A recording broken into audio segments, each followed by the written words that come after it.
a criança está muito agitada. A criança está muito agitada.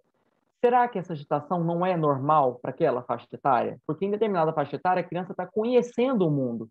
Então, é esperado realmente que ela busque mais experiências, que ela seja mais curiosa. Então, a gente precisa entender que a criança está em processo de transformação.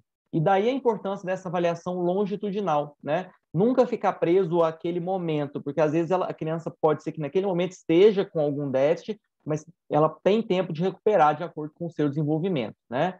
As manifestações vão ser influenciadas pelo meio, né? Às vezes a gente precisa usar recursos, né, para entender aquela criança, seja desenhos, brincadeiras, jogos. Relação com pais, psicólogos, professores sempre faz parte da avaliação da criança, do adolescente. E o ambiente de avaliação é dinâmico e participativo. Tem algumas crianças que a gente vai avaliar com recursos lúdicos, brincando. Tem criança que a gente vai avaliar no chão do consultório, né? Nem sempre você vai conseguir avaliar aquela criança sentada, né, numa cadeira certinho. O diagnóstico, então, na infância e adolescente, ele tem uma certa complexidade, né? Desses diagnósticos, a gente tem que entender se faz parte daquele contexto, aquela transformação daquela criança.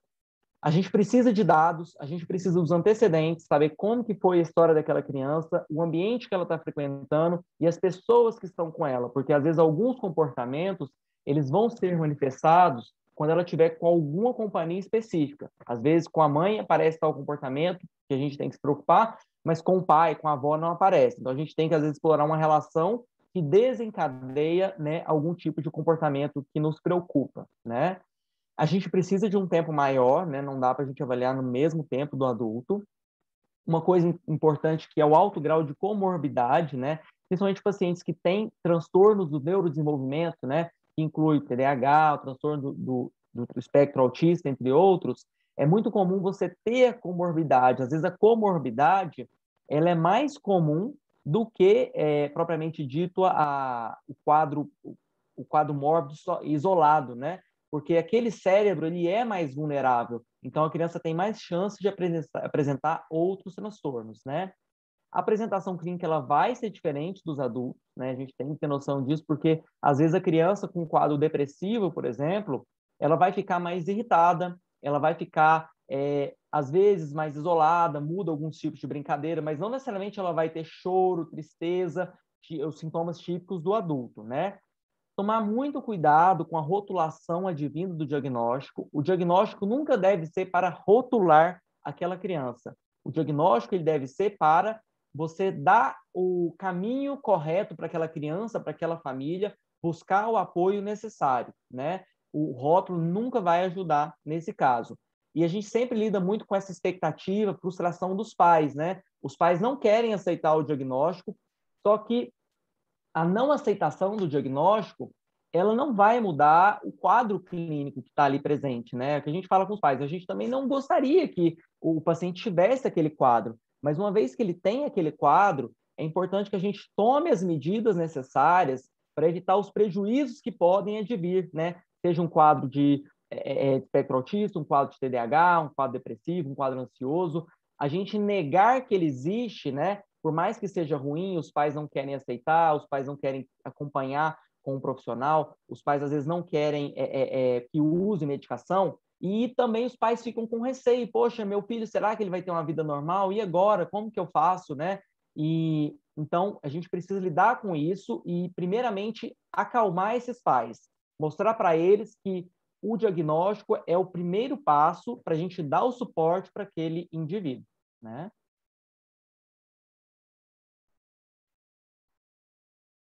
Estou seguindo.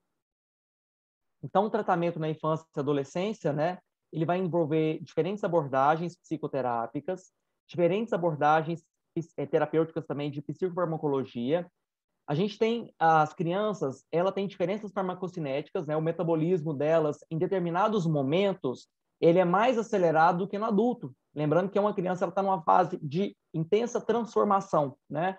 Então, às vezes a gente tem que usar dependendo a faixa etária, eu preciso usar uma dose de uma medicação muito parecida com a do adulto, ou às vezes, em determinados casos, até maior que do adulto, dependendo como é que está esse processo dela, né, de desenvolvimento. As diferenças farmacodinâmicas também, né? Alguns remédios não funcionam tão bem nas crianças. Por exemplo, antidepressivo tricíclico, né, que é uma classe, não adianta usar em criança, porque a gente pode até usar para outras coisas. Por exemplo, a imipramina é um antidepressivo que a gente usa na criança, mas não como antidepressivo. A gente usa, às vezes, para melhorar o padrão de sono, usa, às vezes, para controlar uma incontinência urinária, mas como antidepressivo mesmo, ele não vai ter utilidade. E alguns remédios podem ter alguns efeitos diferentes, né? Os benzodiazepínicos, né? Que na prática clínica, né? Que é o clonazepam, o alprazolam, a gente usa como sedativo, né? Como um remédio que vai realmente dar uma ação como um calmante ali para o paciente. Na criança, dependendo, principalmente quando muito mais nova, a gente tem um risco grande de ter um efeito paradoxal. Ou seja, em vez da criança ficar mais calma, em vez dela ter um efeito ansiolítico, eu posso ter um efeito reverso e aquela criança ficar mais agitada. Ah, por que acontece isso? Tanto por essa diferença farmacodinâmica e relacionado principalmente a uma imaturidade de alguns sistemas que aquela criança tem. Às vezes ela não desenvolveu ainda o sistema para fazer uma acoplagem, né? Por exemplo, o sistema GABA ainda não está muito bem desenvolvido, que é o que a gente utiliza que é o que vai ser utilizado quando a gente ministra o benzodiazepínico, e acaba que pode ter até uma toxicidade nesse caso. Desculpa. Fatores de risco associados, né? Essa parte, a gente tem que falar que são 4 tipos de fatores de risco principais. Primeiro, os fatores genéticos, que aí vai envolver a história familiar, né? Ou seja, aquela família, e na psiquiatria é muito comum a gente ter, né, uma herança genética importante. Pais com quadros de autismo tendem a passar para os seus filhos, pais com quadros de bipolaridade, quadros de esquizofrenia, é uma genética importante que a gente tem que ficar atento. Então, por isso que é sempre bom, no anamnese, fazer esse histórico familiar, né? Se há ou não transtorno mental. Os fatores biológicos, que aí envolvem as anormalidades do sistema nervoso central. Isso vai desde, às vezes, alguma predisposição genética para uma malformação, né, naquela criança, ou, às vezes, algum fator durante a gestação mesmo, né? Uma mãe que é usuária, uma mãe que não faz o pré-natal, uma mãe que tem um quadro infeccioso durante essa gestação. Tudo isso acaba expondo, né, esse feto a algumas toxinas, expondo a estressores que podem causar repercussões aí durante a infância e depois até na adolescência e vida adulta, né? Os fatores psicossociais, né, que seriam as disfunções, né, na vida familiar, como situações estressoras, ou seja, aquela família que já tem um desajuste, que não tem pais assim adequados para fornecer, né, os limites, fornecer realmente os estímulos necessários para aquela criança. E a gente passa também para os fatores ambientais, que aí são problemas comunitários, né? Aí entra violência urbana, vários tipos de abuso que às vezes a gente pode acontecer, né, nessa faixa etária bem precoce e que gera repercussão ali para a vida toda. E lembrar que é muito comum, né, crianças que têm problemas graves, você ter uma junção disso tudo. Vou dar um exemplo, né? Uma mãe que tem um quadro de transtorno bipolar, por exemplo.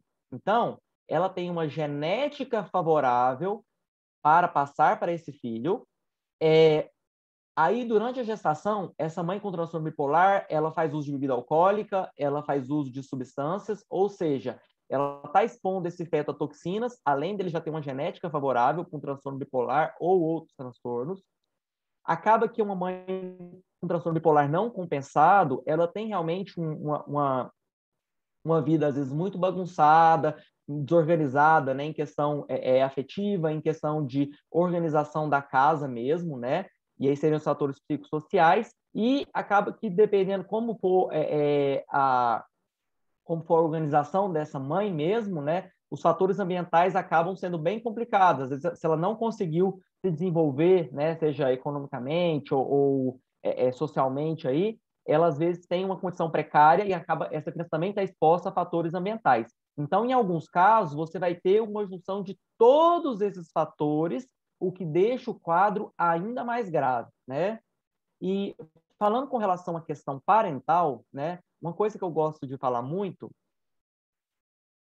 só recapitulando, só finalizando aqui, então, a importância da pesquisa científica, né? E aí o trabalho da Liga, de vocês, o trabalho das faculdades, né? De conhecer esses fatores de risco, né?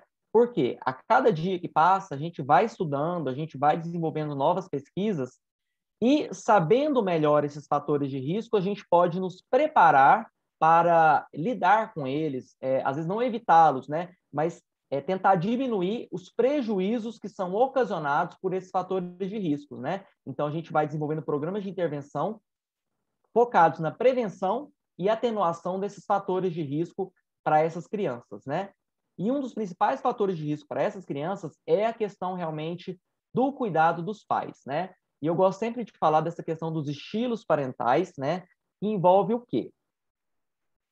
Basicamente, dois fatores importantes, né?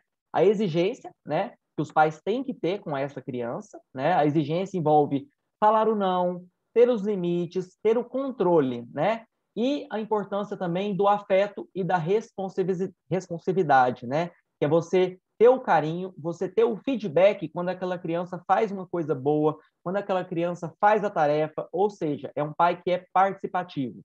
E aí a gente tem, com base nisso, 4 estilos parentais. Aquele pai que tem realmente uma baixa exigência, baixo controle, e também não tem um afeto ou responsabilidade, aí caminha para um estilo negligente, que não é legal, né? Um pai que tem muita exigência e tem pouco afeto, aí já seria um pai autoritário, que também não é bom, porque você deixa essa criança carente, né, na questão afetiva e que pode prejudicar ela no desenvolvimento o desenvolvimento de habilidades sociais, né, entre outros.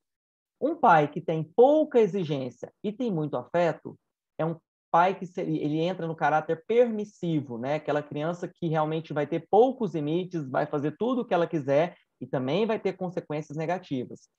A nossa intenção é tentar ajudar, né, os pais, né, as famílias, a buscarem um estilo parental participativo, que é aquele que você coloca as regras, você coloca os limites, mas ao mesmo tempo você dá o afeto, você dá o carinho, você dá o feedback se aquela criança cumpre os compromissos que são esperados de acordo com a faixa etária, né? Então a gente vai sempre buscar esse estilo parental participativo. Ah, sempre a gente consegue? Não, nem sempre.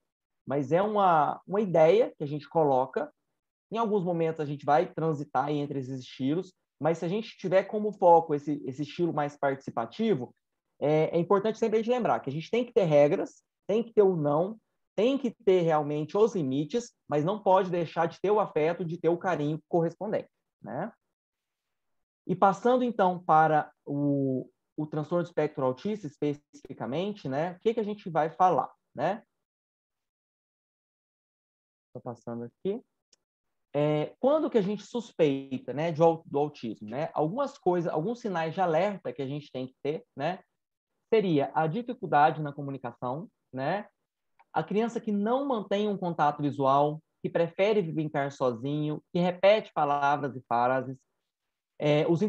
Os principais são a dificuldade na comunicação e os interesses restritos. E dentro desses, a gente coloca outros adjuvantes, né? Que seria, então, dificuldade de mudar a rotina, rigidez de pensamento, uma seletividade alimentar, mas a base, né, da suspeita do autismo é realmente a dificuldade na comunicação, da interação e da comunicação, e também esses interesses restritos, né? E muitas vezes padrões repetitivos, né, de comportamento, né?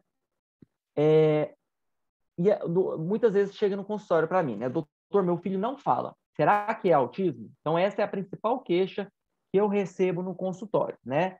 Então, a gente tem que lembrar que o TEA é uma condição do neurodesenvolvimento, né? Isso envolve o quê, né?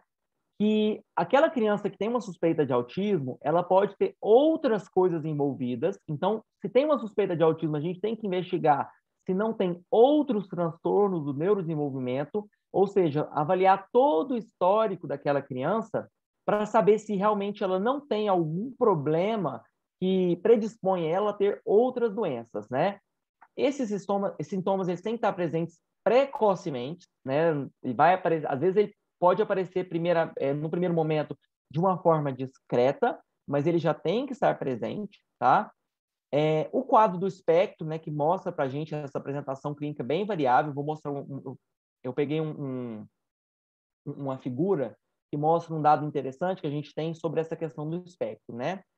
Hoje a gente tem uma maior identificação do transtorno, né, em parte pelas pesquisas, pela informação, e uma parte que a gente tem também, né, com essa maior o diagnóstico, intervenção precoce, né? Uma coisa que está acontecendo hoje é que nós temos hoje crianças prematuras, crianças com algum problema grave de nascimento, né, um baixo peso, e entre outras questões associadas à prematuridade, que sobrevivem. Essas crianças que estão sobrevivendo, que antigamente não sobreviviam, elas são crianças muito vulneráveis, então elas têm uma maior chance de apresentar um transtorno do espectro autista. É uma das explicações para o aumento no número de autistas que a gente está evidenciando aí na nossa sociedade, né? Além de mais informação, além de a gente ter uma divulgação, mais profissionais capacitados, né, para lidar com esse tipo de paciente, recentes pesquisas mostram isso, que pacientes hoje estão sobrevivendo e pacientes mais vulneráveis para ter o transtorno do espectro autista, né? Eu gostei bastante dessa figura, né? E a fonte dela é no Instagram, né? Hoje em dia a gente tem que buscar a fonte no Instagram também, não basta só artigo, né? E é esse @autismosketches. O que ele traz para a gente, né? Porque o transtorno de espectro autista, ele não tem uma linearidade, uma linearidade, né? Com relação ao espectro. O criança ele é pouco autista ou a criança ela é muito autista. Não. A criança, o autismo, ele vai variar de acordo com as habilidades que ele apresenta e as facilidades que ele apresenta em determinadas áreas. Então, às vezes, a criança vai apresentar muitas habilidades sociais, mas vai ter uma grande dificuldade para lidar com mudanças na rotina. Ou, às vezes, o contrário, né? Às vezes a criança tem pouca habilidade social, mas consegue lidar melhor com a rotina. A criança, às vezes, tem uma dificuldade na percepção. A criança tem um déficit, né, na função executiva, né, dessa criança. Então, são vários os fatores envolvidos, né, e o que mostra para a gente que a variação do autismo ela é muito grande. Não existe uma linha linear, pouco autista, muito autista. Varia muito de acordo com o que ele tem de habilidade desenvolvida e o que ele não tem, né? Então, hoje tem umas pessoas que falam, não, mas nossa, ele nem tem cara de autista. Ele é um autista que às vezes ele tem um prejuízo discreto, às vezes ele tem um prejuízo num processamento sensorial. É uma criança que não sabe, ela tem uma dificuldade em manejar a emoção, às vezes é uma criança que tem uma dificuldade em aceitar, né, cheiros diferentes, gostos diferentes de comida. Então a variação é muito grande. Por isso que a gente precisa avaliar de forma muito particular sempre esse paciente autista, né? Algumas curiosidades históricas, né? Eugene Bloyer, ele cunhou o termo autismo, né? Que o autismo significa o quê? Autos vem do eu e seria algo como que uma pessoa que está fora da realidade, né? Aí o Asperger publicou, né, uma tese onde usou o termo autismo para descrever jovens com déficit de comunicações e habilidades sociais às vezes prejudicadas, né? E padrão de repetitivo e restrito de comportamento. Essas características, né, que o Asperger já colocou, ela na época estava colocado com o nome de indiferença autística e a insistência na mesmice. Os nomes hoje mudaram, mas a gente percebe que essa ideia, né, lá em 1940, já estava correta com relação aos sintomas nucleares do autismo, né? Uma coisa que apareceu no DSM-1, que gerou uma repercussão durante um tempo, e até hoje ainda gera, né, um certo preconceito, é que o DSM-1 ele colocou para a gente que os sintomas de autismo foram classificados como esquizofrenia infantil, muito em parte da questão do afastamento social e afetivo que aquela criança tem, né? E é muito comum a criança com autismo ele tem um afastamento, né, social, ele tem uma dificuldade nas interações, né? E isso levou uma interpretação equivocada de que fosse uma nuance, né, da esquizofrenia que estivesse aparecendo na infância. Até porque algumas crianças autistas, elas desenvolvem depois, na idade adulta esquizofrenia. Mas não necessariamente é vamos dizer assim, um transtorno pré-mórbido da esquizofrenia. Muitas das vezes é aquela questão que eu já tinha falado agora. É um cérebro mais vulnerável, é um cérebro com mais, que às vezes tem uma predisposição genética, então ele é um cérebro que, se tiver uma genética favorável para a esquizofrenia, ele pode ter o autismo, e quando ele completar ali os 15, 16, 18 anos, ele desenvolver um quadro de esquizofrenia, né? Então a pessoa vai ter dois quadros. Não é uma esquizofrenia infantil. Tanto é que isso depois caiu por terra, né? Em 2007 veio o Dia Mundial de Conscientização do Autismo para tirar um pouco esse preconceito. Foram vendo o quanto que com esse transtorno é comum e o tanto que a gente precisa de cuidado com esse transtorno, né, para dar o suporte necessário para o desenvolvimento para essas crianças, né? Em 2013, o DSM-5 reconhece o diagnóstico como o transtorno do espectro, né, envolvendo todas essas nuances, né, do desenvolvimento. Então, parte do preconceito, né, que algumas pessoas têm ainda hoje, tem a ver com essa época aí da década de 50, que é quando o autismo ele era colocado como esquizofrenia infantil. E até hoje, as medicações que a gente usa, né, no autismo, elas são, parte delas, semelhantes com a medicação que a gente usa para esquizofrenia, né? Mas não é porque são semelhantes as medicações que o transtorno é o mesmo, tá? É totalmente diferente. Uma época foi aventada essa hipótese, mas hoje já caiu por terra. E a gente tem que trabalhar, né, para tirar esse preconceito, para mudar essa opinião, porque é um quadro totalmente diferente, envolve muitos outros aspectos, tá? E lembrando que existe esquizofrenia infantil, mas é um quadro muito mais grave. A criança tem uma dificuldade assim enorme na aquisição de habilidades, porque ela já tem uma perda neuronal importante. O quadro de autismo, a criança tem uma inadequação. É diferente da esquizofrenia, que a criança já tem uma certa restrição, né? E a dificuldade para desenvolver é muito grande.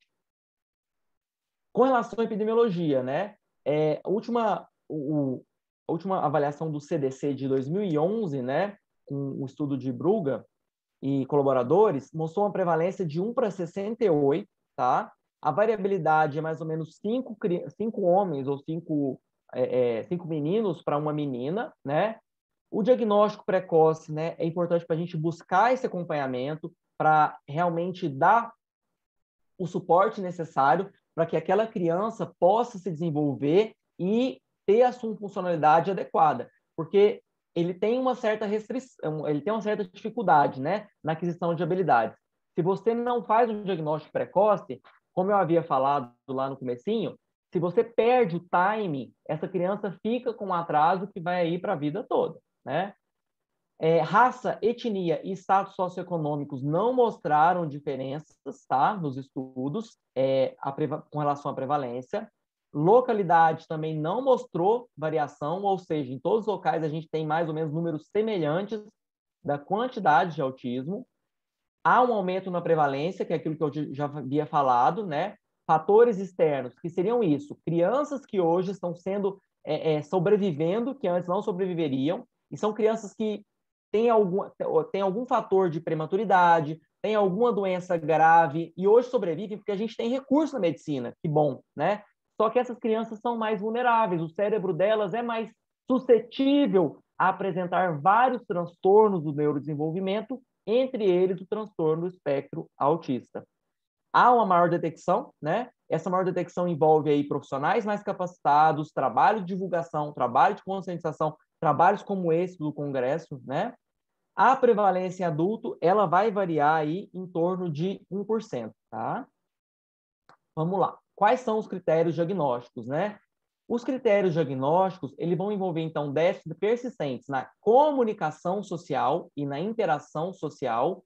E aí, como tem que ser isso? Tem que ser em múltiplos contextos, ou seja, tem que ser na escola, tem que ser em casa, tem que ser na casa de parentes, e atual, né, ou por história prévia, tá? Os padrões restritos, né, e aí acaba que restritos e tem também seletivos, né, e repetitivos de comportamentos, interesses e atividades. Então, aquela criança que ela tem um interesse, E ela fica, às vezes, ela pode mudar esse interesse, tá? Eu tenho pacientes que às vezes, poxa, essa semana, esse mês, ele está invocado com dinossauro. Aí ele quer saber tudo de dinossauro. Ele quer ver filme de dinossauro, ele quer brinquedo de dinossauro, ele quer brincadeiras com os amigos de dinossauro. Daqui 2 semanas, às vezes muda. Mas ele vai manter sempre esse hiperfoco. Ele vai ficar realmente como se fosse uma gana mesmo de saber tudo, de querer falar só sobre aquilo, a ponto de, às vezes, até os coleguinhas, os familiares, até enjoarem daquele assunto, mas para ela é divertidíssimo saber tudo sobre aquele assunto, né? E esses padrões repetitivos, né, envolve comportamentos, envolve às vezes as estereotipias, né, que essa criança pode apresentar em algum momento, né? E as estereotipias seriam movimentos involuntários que ela vai ter em algumas horas que ela está ou entediada, que ela está às vezes ou ansiosa, então faz parte aí do quadro de autismo, né? Esses sintomas, eles têm que estar presentes precocemente no período de desenvolvimento, só que é importante a gente lembrar que, às vezes, por exemplo, uma criança está convivendo bem com os pais, com os irmãos, com os avós, e aí, quando ela vai para a escola, os professores percebem que ela tem uma dificuldade na interação. Então, a gente precisou que ela fosse para um ambiente, que é isso que significa isso, tá? Que exigisse uma demanda social que excedesse a capacidade daquela criança de interagir. Ou seja, na hora que ela vai para a escola, que ela tem que interagir com mais crianças, excede a capacidade dele, porque ele tem uma capacidade limitada na interação. Então, às vezes ele consegue mascarar, né? Tem estratégias que estão sendo aprendidas, mas às vezes na escola pode ser que em casa não tinha, quando vai para a escola apresenta aquele transtorno, né? E adultos, né, muitas vezes, que descobrem na vida adulta que tem um espectro autista, o que eles fizeram? Eles conseguiram desenvolver estratégias adaptativas para lidar com essa dificuldade. Ou seja, é aquele adulto que realmente tinha uma dificuldade na interação, né, com os pares, com colegas de trabalho, mas ele foi se policiando, ele foi aprendendo, né, ele foi tendo o autoconhecimento, a psicoeducação, para lidar com esse seu problema, né? Então, aquela criança, o adulto foi aprendendo a lidar com o seu problema, a ponto que na vida adulta ele já nem ele tem ainda, ele consegue perceber que tem o espectro autista, mas às vezes não se manifesta claramente, porque ele já conseguiu se adaptar àquela dificuldade, àquela fragilidade que ele tem com relação a esse tipo de interação, né? Uma coisa interessante, né, é que aquele paciente que tem, né, um déficit na interação, mas não tem dificuldades na comunicação, né, e na leitura, é o que a gente chama, hoje em dia está caindo por terra, mas seria a síndrome de Asperger, que é quando ele tem realmente padrões restritos repetitivos de comportamento, só que ele não tem dificuldade na linguagem, né? Ele tem dificuldade, é repetitivo, tem padrão restrito, ele tem dificuldade na interação, mas ele consegue estabelecer a linguagem, ou seja, ele consegue aprender. Aí, algumas dessas crianças, ele pode, por conta desse hiperfoco, aprender várias coisas sobre vários assuntos, né? Mas isso não é o mais comum, tá? O mais comum é realmente a criança ter a dificuldade no aprendizado. Alguns vão se destacar, então nem sempre todo Asperger vai ser uma criança genial. Ele vai ser acima da média dos autistas, mas não necessariamente vai ser um gênio ou vai ser muito acima da média da população. Pode acontecer, mas não é o mais comum, tá? Sobre os critérios diagnósticos ainda, né? Esses sintomas, eles causam prejuízo significativo no funcionamento social, profissional ou em outras áreas, ou seja, tem que ter um prejuízo na funcionalidade daquela criança. E essas perturbações não podem ser explicadas por outro transtorno. O que significa isso? Às vezes, se a criança tem, por exemplo, um déficit intelectual, né? Que é um F70, por exemplo. Esse F70, ele já vai justificar a dificuldade dessa criança de aprender as coisas na escola, de aprender as habilidades em casa. Então, ele já justifica o diagnóstico daquela criança. Então, eu não posso fazer o diagnóstico de autismo se eu tenho outra causa que justifica aquela criança, ó, ela tem uma dificuldade para falar, tem uma dificuldade para aprender, mas o que ele tem? Ele tem um déficit intelectual. Ah, por que razão? Ah, teve uma hipóxia neonatal, né? Faltou oxigênio. Então, se eu tenho uma justificativa maior, ele pode ter um quadro de autismo junto? Pode, mas eu tenho uma explicação maior do que o quadro de autismo. Eu tenho uma criança que tem um prejuízo maior, ou seja, uma condição que explica melhor e tem um prejuízo que é maior do que o quadro de autismo. Então, aí é um atraso maior, né, causado por essa questão, e aí a gente tem uma dificuldade de fazer o diagnóstico de autismo, porque já tem outra coisa que justifica aquele comportamento, aquela situação daquela criança, né? Sobre a avaliação, né, então, dessa criança, só um instante. É importante a gente fazer uma avaliação longitudinal. Conforme eu havia falado, às vezes aquela criança não vai apresentar, no começo, ela apresenta alguns sinais, né? Por exemplo, é muito comum a criança no espectro autista ele ter duas dificuldades lá bem precoces, que seriam a dificuldade, o sorriso social, às vezes ele tem uma certa dificuldade em fazer e às vezes ou tem um atraso, e a contactuação do olhar com a mãe, né? Principalmente logo nos primeiros contatos, na hora da amamentação. E aí é interessante porque esse sorriso social, né, da criança, tem alguns pais que falam: nossa, que gracinha, ele já está até sorrindo, que criança alegre. Esse sorriso social não é alegria. Esse sorriso social, ele é um reflexo, né? E ele tem relação com os neurônios espelho, né? Que é o neurônio que a criança tem, que vai facilitar, ou seja, aquela criança que sorri, quando o adulto sorri para ele, ela está nada mais, nada menos que fazendo uma correspondência, né?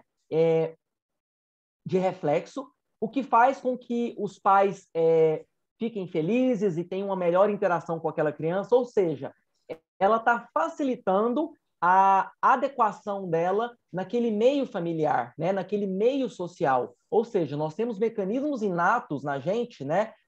Essa contactação, o nosso olhar, quando criança, busca o olhar, né, dos familiares, esse sorriso social, são estratégias que o nosso organismo tem para facilitar a nossa adequação como ser social.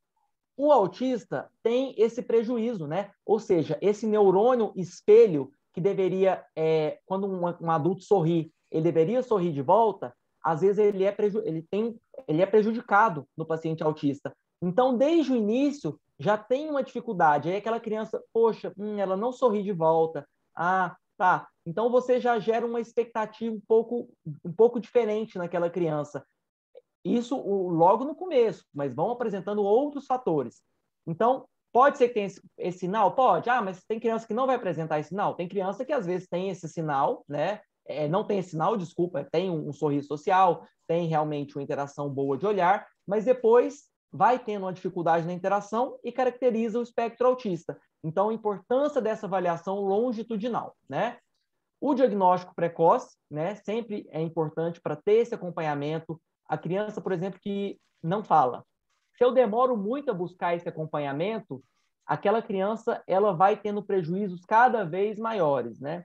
Eu tenho muitos pacientes no consultório, né, e também lá no CAPS infantil, onde eu trabalho, que eles ficam muito tempo, né, e fono principalmente uma dificuldade grande para conseguir, né, na rede municipal, e aí demora para buscar fono. Aquela criança, ela, por não se comunicar, ela vai ficando ansiosa por não saber como se expressar, né? Seja emocionalmente, seja para apontar as coisas, para explicar as coisas para os pais, para os familiares. E aí ela vai desenvolvendo o quê? Uma ansiedade por conta desse prejuízo na fala que ela tem, que é uma consequência direta do quadro de autismo. Então, é importante a gente ter o tempo certo e sempre buscar o diagnóstico e o acompanhamento mais precoce possível, né? Que hoje a gente fala muito na estimulação precoce, né? Necessário, então, fazer o segmento, sempre observar as comorbidades, né? E principalmente a ansiedade, igual eu estou falando. Por que a ansiedade, doutor Túlio? A ansiedade é é um transtorno que aparece, né, que tem a ver com um sentimento de medo, né? E o medo aparece quando a gente desconhece, né, algum assunto, alguma situação. Medo do escuro. Tem medo do escuro porque no escuro a criança pensa que tem um monstro, a criança não sabe o que pode estar esperando ela ali no escuro, né? O autista, como ele está num mundo que não foi feito para os tipos de interações que ele está preparado, ou seja, ele não lógico, varia, mas na maioria, muitos casos, ele não está preparado para interagir de forma adequada, de forma parcimônica com esse mundo. Isso vai gerando nele um medo, porque ele sabe que é diferente, né? É muito comum um paciente autista vir para mim e falar assim, ó, tio, eu sinto que as pessoas me tratam de forma diferente, né? E é isso, ele tem um certo estranhamento, porque ele sabe que tem uma dificuldade ali. Às vezes ele não sabe me explicar o que é, mas ele sabe que tem alguma coisa errada. E aí, como ele sabe que tem alguma coisa errada e não sabe me explicar o que é, ele tem medo disso, desse sentimento, né? Que ele desconhece. Ou seja, essa inadequação que o autismo tem e ele não consegue explicar, se a gente não busca o apoio, a psicoterapia, a psicoeducação para ele, para os pais, isso vai virar ao longo do tempo um quadro de ansiedade, tá? E o grau de autismo, ele vai ser baseado no grau de suporte que aquela criança precisa, né? Que pode ser leve, moderado ou severo. E aí, então, o nível leve, a criança tem uma dificuldade na comunicação, mas a interação dela, ela não é limitada, né? As respostas são mal sucedidas, as aberturas sociais, e há uma dificuldade em trocar as atividades, né? E há um problema na organização e planejamento, né? Além da funcionalidade prejudicada em alguns contextos, né? No nível 2, a déficit em interação e comunicação, a deficiência social, apesar de suporte, ela aparece. Há uma inflexibilidade no comportamento e eles necessitam de suporte para o aprendizado daquela criança, né? Os comportamentos restritos e repetitivos, eles interferem na funcionalidade, ou seja, essa criança, ela sempre vai ter um autismo ali, né? O nível 1, 2 e 3, ele é simples de a gente caracterizar. O nível 1, com tratamento, ele fica imperceptível, ou às vezes nem precisa de tratamento, às vezes precisa só de orientação. O nível 2, ele precisa de tratamento, e mesmo assim, você ainda sabe que tem um transtorno. Já o nível 3, são déficits graves, são crianças que não têm, para conseguir falar, né, ter alguma interação, vai ser muito difícil, né? A capacidade cognitiva já é prejudicada, a inflexibilidade é muito grande e as deficiências são graves nesse funcionamento, tá? A detecção precoce, ela é importante, né, para esclarecer as dúvidas, a angústia dos pais, ter um planejamento adequado, ter uma visão retrospectiva mudar essa visão retrospectiva para buscar um acompanhamento prospectivo, ou seja, não pensar só no que já aconteceu, pensar que a gente fez um diagnóstico e vamos buscar dar o apoio a partir de agora, né? Até 6 meses são poucos sintomas, a partir de 2 anos tem muitos sintomas já relevantes. Não tem sintoma patognomônico.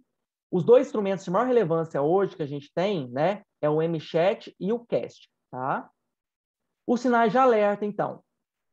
O evitar o contato visual, a falha na comunicação não verbal, não responde pelo nome, não aponta objetos, tem movimentos repetitivos e involuntários, interesses restritos e repete palavras ou frases, reações intensas a sons, texturas, sabores e cores, ou seja, é uma criança muito sensível, né? E tem uma dificuldade, às vezes, em qualquer mudança. É uma criança que precisa de rotina para estar bem, né? A etiologia, né? A irritabilidade é em torno de 90%, e é uma herança ainda sendo estudada, mas assim, é uma herança realmente muito complexa e com vários fatores associados. Ele é de 50 a 200 vezes mais prevalente quando você tem um irmão já autista, né? A taxa de autismo varia de 36 a 96 em gêmeos monozigóticos e 0 a 26% em gêmeos dizigóticos. Há uma diferença no circuito da empatia, né? É uma criança que tem uma dificuldade de entender o ponto de vista do outro, ela tem uma dificuldade de se colocar no lugar do outro, né? É uma criança, né, que tem um experimento que eles fizeram, né?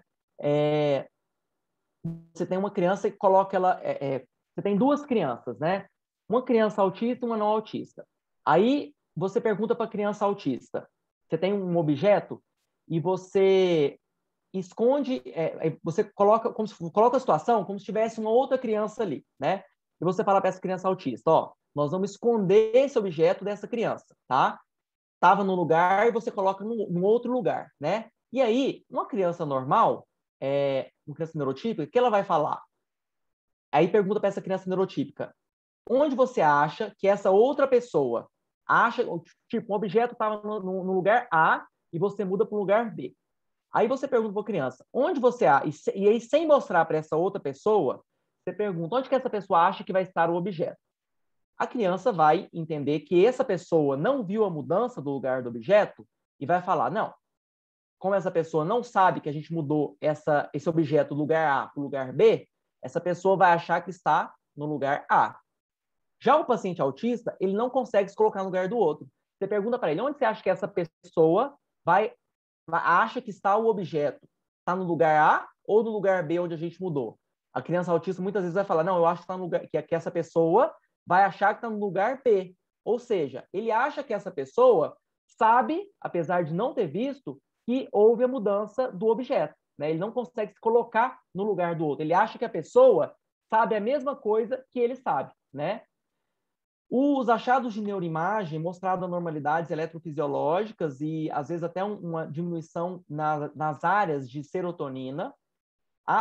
Há uma diferença de conectividade nos lobos, tá? Com dependências excessivas em detalhes de processamento. A criança, às vezes, é muito obsessiva em ter padrões repetitivos. Então, às vezes, uma criança que vai trabalhar sempre com coisas muito bem organizadas, gosta de fazer fila, gosta de trabalhar com números. É muito comum o autista gostar de trabalhar com números, tá?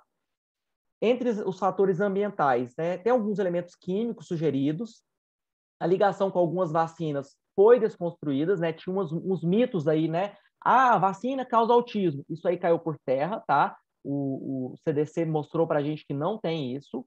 Um estudo escandinavo mostrou que o ácido fólico, na época da concepção, trouxe menor risco de TEA, né, que é uma coisa que a gente já faz, né, melhora vários, tem a melhora, né, do desenvolvimento do tubo neural, e diminui o risco de TEA também.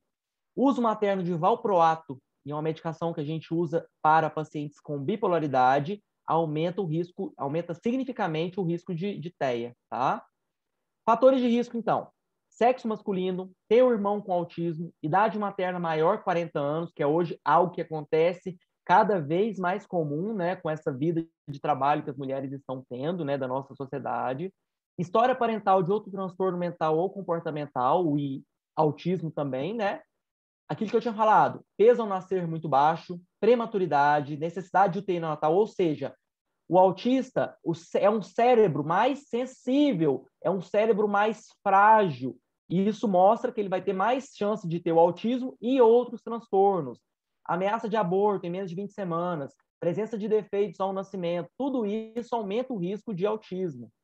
Residir em subúrbio de capital também aumentou o risco de autismo pelos fatores de outros estressores, né? Condições médicas associadas ao autismo: deficiência intelectual, síndrome do chifrável, esclerose tuberosa, encefalopatia neonatal, espasmos, paralisia cerebral, síndrome de Down. Então, são várias as condições que estão associadas a esse cérebro mais frágil. Lembrando que o autismo há uma alta heritabilidade, os fatores genéticos são heterogêneos, complexos e tem uma interação que ainda precisa ser muito bem estudada entre o gene e o ambiente, que ainda é mal compreendido, mas precisa ser estudado para saber como que é essa interação. A gente sabe que é gene mais ambiente, mas a gente não sabe muito bem como que funciona isso.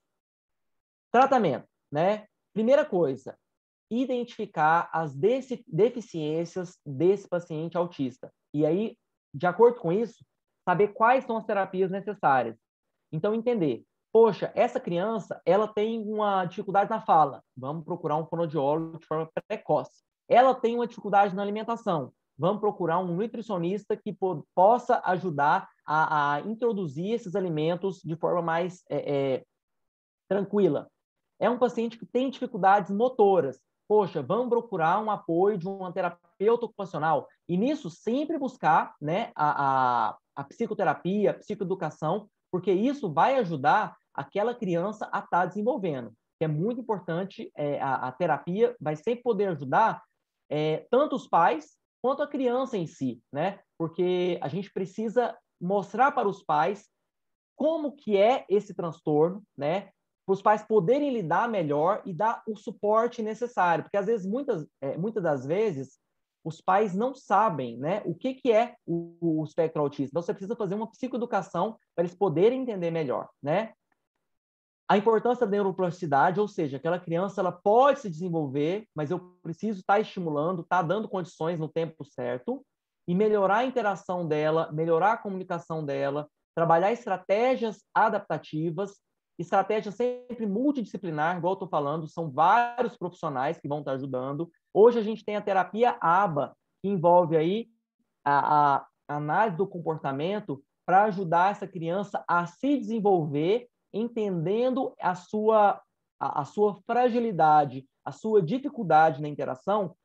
Utilizar a terapia de análise de comportamento tem tido muitos resultados. É uma terapia que necessita grande empenho dos pais, necessita apoio aí, muitas vezes, de um acompanhante terapêutico, mas que tem grandes resultados, tá? Então, a gente precisa ajudar a melhorar a organização do cérebro, diminuir as angústias advindas da dificuldade nessa interação e ajudar a entender os sentimentos, né, que essa criança está passando, né? E o tratamento farmacológico, da mesma forma. A gente vai atenuar os comportamentos disruptivos. O que é isso? Nós vamos diminuir comportamentos de crises nervosas, comportamentos disruptivos que a criança tem, as estereotipias, pacientes que não conseguem realmente ficar em locais com muita gente ou ter realmente algum tipo de interação com profissionais. Então, a medicação vai ajudar essa criança e dar tranquilidade para ela poder fazer as terapias e assim, ou seja, facilitar a aquisição e desenvolvimento de estratégias adaptativas, que é o grande diferencial do paciente autista. Ele desenvolver adaptando a sua deficiência. O paciente autista, ele entendendo a sua deficiência, os pais entendendo essa dificuldade, eles vão trabalhar estratégias para ir adquirindo habilidades apesar dessa deficiência, né? O principal tratamento são os neurolépticos, né? Com destaque para a risperidona. São remédios que têm alguns efeitos colaterais no início do tratamento, às vezes boca seca, dor de cabeça, náusea, e os autistas têm uma maior sensibilidade, tá? O tempo de tratamento é muito variável, mas a gente precisa entender que o paciente autista, ele vai precisar do tratamento enquanto ele estiver se desenvolvendo, para que ele possa ganhar as habilidades. À medida que ele ganhar as habilidades e aqueles comportamentos disruptivos já não estiverem incomodando, muitas vezes ele não vai precisar mais daquele tratamento. Então, o tratamento é para que a criança possa fazer a terapia e ir se adaptando à sua condição de autista. Essa que é a questão, porque o autismo não tem cura. Então, ele vai fazer as terapias, o remédio para diminuir sintomas de ansiedade, diminuir sintomas disruptivos, para que ele possa fazer melhor essas terapias. E chegamos, então, quais são os desafios, né, da nossa abordagem médica? Formação e capacitação para fazer o diagnóstico, aprimorar esse trabalho que é multidisciplinar, ou seja, comunicação entre os profissionais, a dificuldade dos pais, né, com a negação, a resistência em buscar ajuda com psicólogo, psiquiatra, ainda tem muito esse preconceito, né? A resistência com o uso de medicação para criança e adolescente, e hoje a gente tem muita medicação para criança, para adolescente, medicações que são tranquilas, que não geram dependência, que não vão gerar efeitos colaterais inesperados. Todos os efeitos colaterais, os pais, eu já explico na consulta o que pode acontecer, como que a gente vai manejar esses efeitos colaterais, tá? Lembrando que o diagnóstico tardio, você perde o timing dessa criança estar desenvolvendo. Então, acaba que vai ter maior gravidade, tá? O que mais? Os desafios no tratamento dos autistas, né, especificamente. A gente tem a dificuldade dos pais em aceitarem, né, esse diagnóstico, porque é uma quebra da expectativa, né? Os pais realmente não querem ter esse diagnóstico, não querem que os filhos tenham esse diagnóstico, porque realmente vai gerar mais dificuldades, com certeza. Só que negar esse diagnóstico não vai não vai ajudar, né? Negar esse diagnóstico vai ser uma forma de você ter prejuízo, porque você vai atrasar realmente o tratamento, né, dessa criança, e os prejuízos às vezes vão ser maiores. E às vezes os pais buscam tratamentos alternativos. Sempre tem a modinha, né? Hoje em dia, as crianças buscam muito, os pais buscam muito tratamento, está muito na moda, os pais buscaram tratamento com canabidiol, né? E hoje ainda não se tem pesquisas que mostram vantagens de um tratamento com canabidiol. Ah, mas tem gente que usa? Tem profissional que usa. Mas de forma um pouco, vamos dizer assim, em situações extremas. Às vezes uma criança que você já tentou de tudo, né? E tem profissionais que usam dessa forma e tem uns que usam até de forma enganosa para os pais, né? Porque o autismo não é uma doença curativa. Você não vai ver uma criança que vai ser curada com o canabidiol. Já fizeram estudos com isso, até o momento não provaram. E os pais buscam, por quê? Eles querem uma solução mágica. Porque o paciente autista, o tratamento dele é difícil. Você vai ter que ter uma estimulação precoce, vai ter que ter um trabalho de terapia. E essas crianças, elas vão demandar muito dos pais. Melhor se tivesse uma solução mágica, mas infelizmente a gente não tem, tá? E os pais precisam ter esse entendimento e superar essa resistência e buscar a ajuda adequada, superar o receio dos medicamentos e ter essa necessidade maior do engajamento das famílias. Eu não consigo, né, eu como psiquiatra, fazer um tratamento se os pais não estiverem junto comigo, se os pais não acreditarem no tratamento, se os pais não acreditarem que nós podemos melhorar a condição daquela criança. Então, a informação ter essa atividade, como esse congresso, né, que tem tanta gente aí, né, tantas pessoas da área da saúde, pessoas que não são da área da saúde, que estão aí, né, tentando aprender um pouco mais de um diagnóstico que hoje é tão comum, né? A gente sempre tem um vizinho, sempre tem um amigo que tem esse diagnóstico, e a gente precisa desmistificar, a gente precisa levar informação de qualidade, ou seja, para que essa pessoa tenha o autoconhecimento, ou seja, você pode ajudar essa pessoa a buscar o autoconhecimento, a internet está aí para a gente ter essa informação e assim a gente quebrar esses paradigmas. Autismo é uma doença que tem como a gente fazer muita coisa. Não é só para rotular, a gente pode melhorar muito a condição dele. Entender que o tratamento é para que a criança autista desenvolva todas as suas potencialidades e tenha autonomia, apesar das limitações que são impostas pelo transtorno. Ou seja, o diagnóstico é para a gente dar condição para essa criança desenvolver e não a gente cruzar os braços, tá? E finalizo, então, né? Agradeço a todos pela atenção, tá? Desculpa se eu me delonguei um pouquinho. Essas foram as referências que eu mandei. Se alguém quiser depois, posso mandar também, tá? E só finalizando com a frase, né? Então, que a saúde mental, ela deve ser, antes de tudo, o cuidado humano, né? Respeitando a integridade, a dignidade e a liberdade do indivíduo, né? É importante a gente pensar no indivíduo e todos os seus direitos. Esses são os meus contatos, né? Tem meu e-mail, podem entrar em contato, e pelo Instagram também, tá? Quem quiser tirar alguma dúvida, né? Conversar algum assunto, fiquem à vontade, às vezes não respondo na hora, tá, gente? Atendo o consultório o dia todo, mas dentro do possível, tento corresponder aí. Tudo bem? E assim finalizamos. Muito obrigada, doutor Túlio. Acrescentou bastante conhecimento para todos. Foi uma palestra muito, muito legal mesmo. Acho que atingiu todas as expectativas que a gente tinha e foi até acima das expectativas. E eu quero agradecer novamente por você ter aceitado o nosso convite para participar desse simpósio. Fico muito grato e realmente fico à disposição. Se tiverem outras oportunidades, tiverem dúvidas, tá? Eu acho que não vai dar tempo de dúvidas, porque nós já também em cima da hora, né? Mas quem tiver dúvidas aí pode me procurar, tá? Nos meus contatos aí, que eu fico à disposição, tá bom? A princípio não tivemos nenhuma dúvida. Então tá bom. Ou se alguém quiser abrir o microfone, mas aí qualquer coisa, se mandarem para a gente pode enviar para o seu e-mail até. Pode. Não tem problema, não. Pode sim, fica à vontade. Tá. Conseguindo ver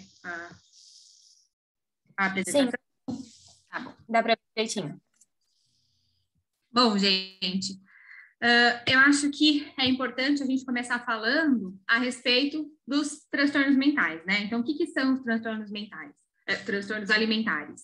Eles são síndromes psiquiátricas, geralmente de causa multifatorial, que, na maioria das vezes, ocorrem por distorções da imagem corporal, associadas a uma insatisfação em relação ao peso, a um desenvolvimento de comportamentos alimentares estranhos, né, ou além da normalidade, principalmente no público adolescente. Então, na maioria das vezes, a gente começa a ter transtornos alimentares nessa fase da adolescência.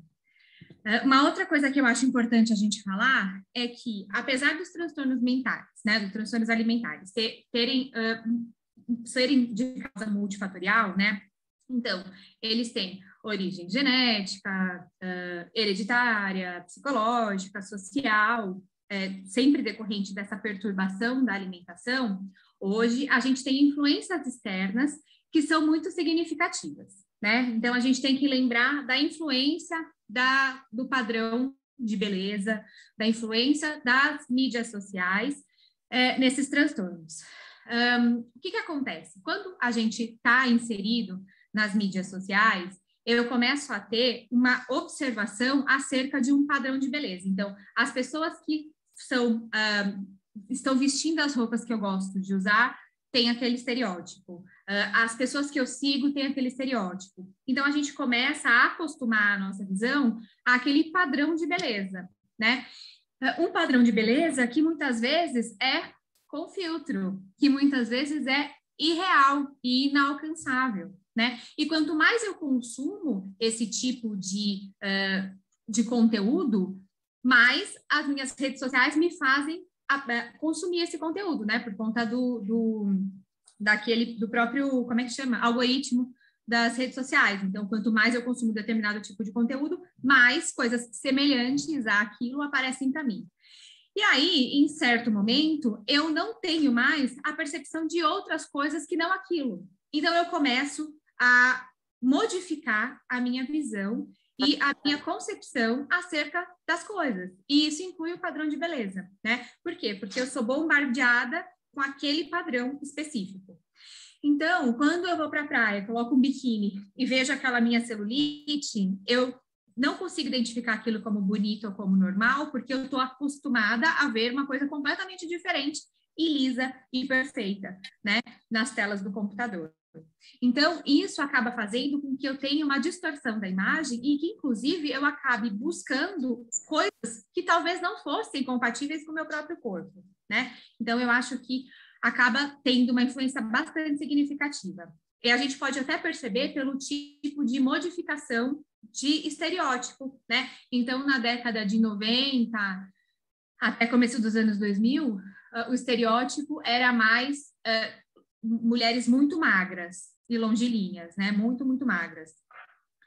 Então, era, tipo, Paris Hilton, era o estereótipo de beleza, né? Aí, lá pelos anos 2000, era uma mulher mais gostosona, mais com curvas, né? Que era o estereótipo paniquete. E agora a gente está num momento meio termo, né? Então são as saradas com o corpo mais trabalhados na academia, mas não com tantas curvas, também magras, né? Que é o modelo, sei lá, musas fitness. Então, a gente vai mudando nossos padrões de percepção e os estereótipos, mas a gente quer acompanhar esses padrões, e nem sempre é possível. Por quê? Porque eu tenho características do meu corpo, eu tenho características do meu organismo, eu tenho meu estilo de vida, coisas que talvez não fossem compatíveis, eu consegui atingir aquele objetivo, né? Que as mulheres postam nas redes sociais, que são não necessariamente reais, inclusive, né? Às vezes são ângulos e filtros. Então, essa mudança do padrão estético acabam fazendo com que eu tenha uma busca para um padrão semelhante para mim, porque eu não consigo identificar o meu padrão como beleza, né? Para a gente se sentir pertencente ao meio social, para a gente conseguir ter uma autoimagem positiva, às vezes a gente acaba optando por mudanças muito drásticas, né? E a gente tem um outro fator. Nós vivemos em um momento de uma velocidade de informação muito alta, de uma quantidade de informação muito significativa. Então, a gente acabou virando um pouco imediatistas, né? Então, a gente mudou um pouquinho o nosso padrão de comportamento, a gente tem dificuldade de esperar. E como o Dr. Túlio, acho que falou na aula anterior, né, da busca dos pais de crianças autistas por uma pílula mágica, eu acho que todos nós queremos isso, né? A gente quer uma fórmula mágica para atingir aquele objetivo de forma rapidíssima, não é nem rápida, é de forma para ontem. Então, daí você vai lá no Google e digita como perder 20 quilos em 3 dias. Né? Não é possível, tá? Pelo menos de maneira saudável. Talvez nem de maneira não saudável, porque nem se você ficar sem comer nada, em 3 dias você vai perder 20 quilos. Então, a gente sempre busca uma coisa muito rápida, muito imediata, né? Até por conta desses padrões. Gente, eu tô falando, parece que eu tô falando super mal das redes sociais, da internet e da globalização, mas não é isso, tá? Eu tô falando dos contras que isso pode trazer, da influência que isso pode trazer para a nossa saúde mental e para a nossa percepção do nosso próprio eu, né? E daí, como a gente quer uma coisa super imediata, a gente acaba fazendo coisas muito restritivas, ou a gente opta por medicações, ou por procedimentos estéticos, ao invés da gente passar por uma reeducação alimentar e por um processo que seria um pouco mais prolongado. Então, a gente acaba procurando um resultado imediato e tomando decisões mais drásticas.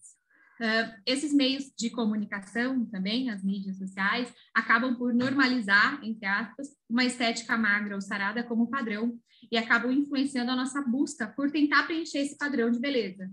Então, eu quero me adequar de qualquer maneira a esse padrão. Não importa se eu não tenho um fenótipo que propicia isso, eu vou chegar de qualquer forma, seja de forma normal, de forma artificial, né? Então, esses são alguns dos fatores de risco. Teve uma outra coisa que aconteceu nos últimos tempos, que foi a pandemia. Na pandemia, a gente acabou mudando um pouco os nossos hábitos e acabamos ficando um pouco mais conectados, vamos dizer assim. Então, a gente ficou mais submersos nas mídias e nas redes sociais. E isso acabou influenciando um pouco a nossa percepção em relação a isso. Então, um levantamento da Universidade de Michigan demonstrou que as hospitalizações por transtornos alimentares nos Estados Unidos nesses primeiros 12 meses de pandemia dobraram, né? Aumentaram significativamente, né? Quadros graves. Aqui no Brasil, além da gente ter percebido um aumento dos transtornos mentais nos adolescentes, nos jovens, incluindo transtornos alimentares, o que a gente viu foi um agravamento de algumas situações, porque por conta da pandemia, a gente diminuiu a procura de hospitais, a gente diminuiu a busca de atendimento especializado. Então, quando a gente atende, os quadros já estão mais graves e com maior repercussão. E aí, para que a gente consiga falar um pouquinho dos transtornos alimentares, dessas repercussões, eu acho importante a gente conhecer quais são esses transtornos mentais. Gente, desculpa, isso é cachorro em casa, tá? Os transtornos alimentares, então, são vários. Então, existem vários. A gente não vai falar de todos aqui, porque daria uma aula inteira, mais de 1 hora.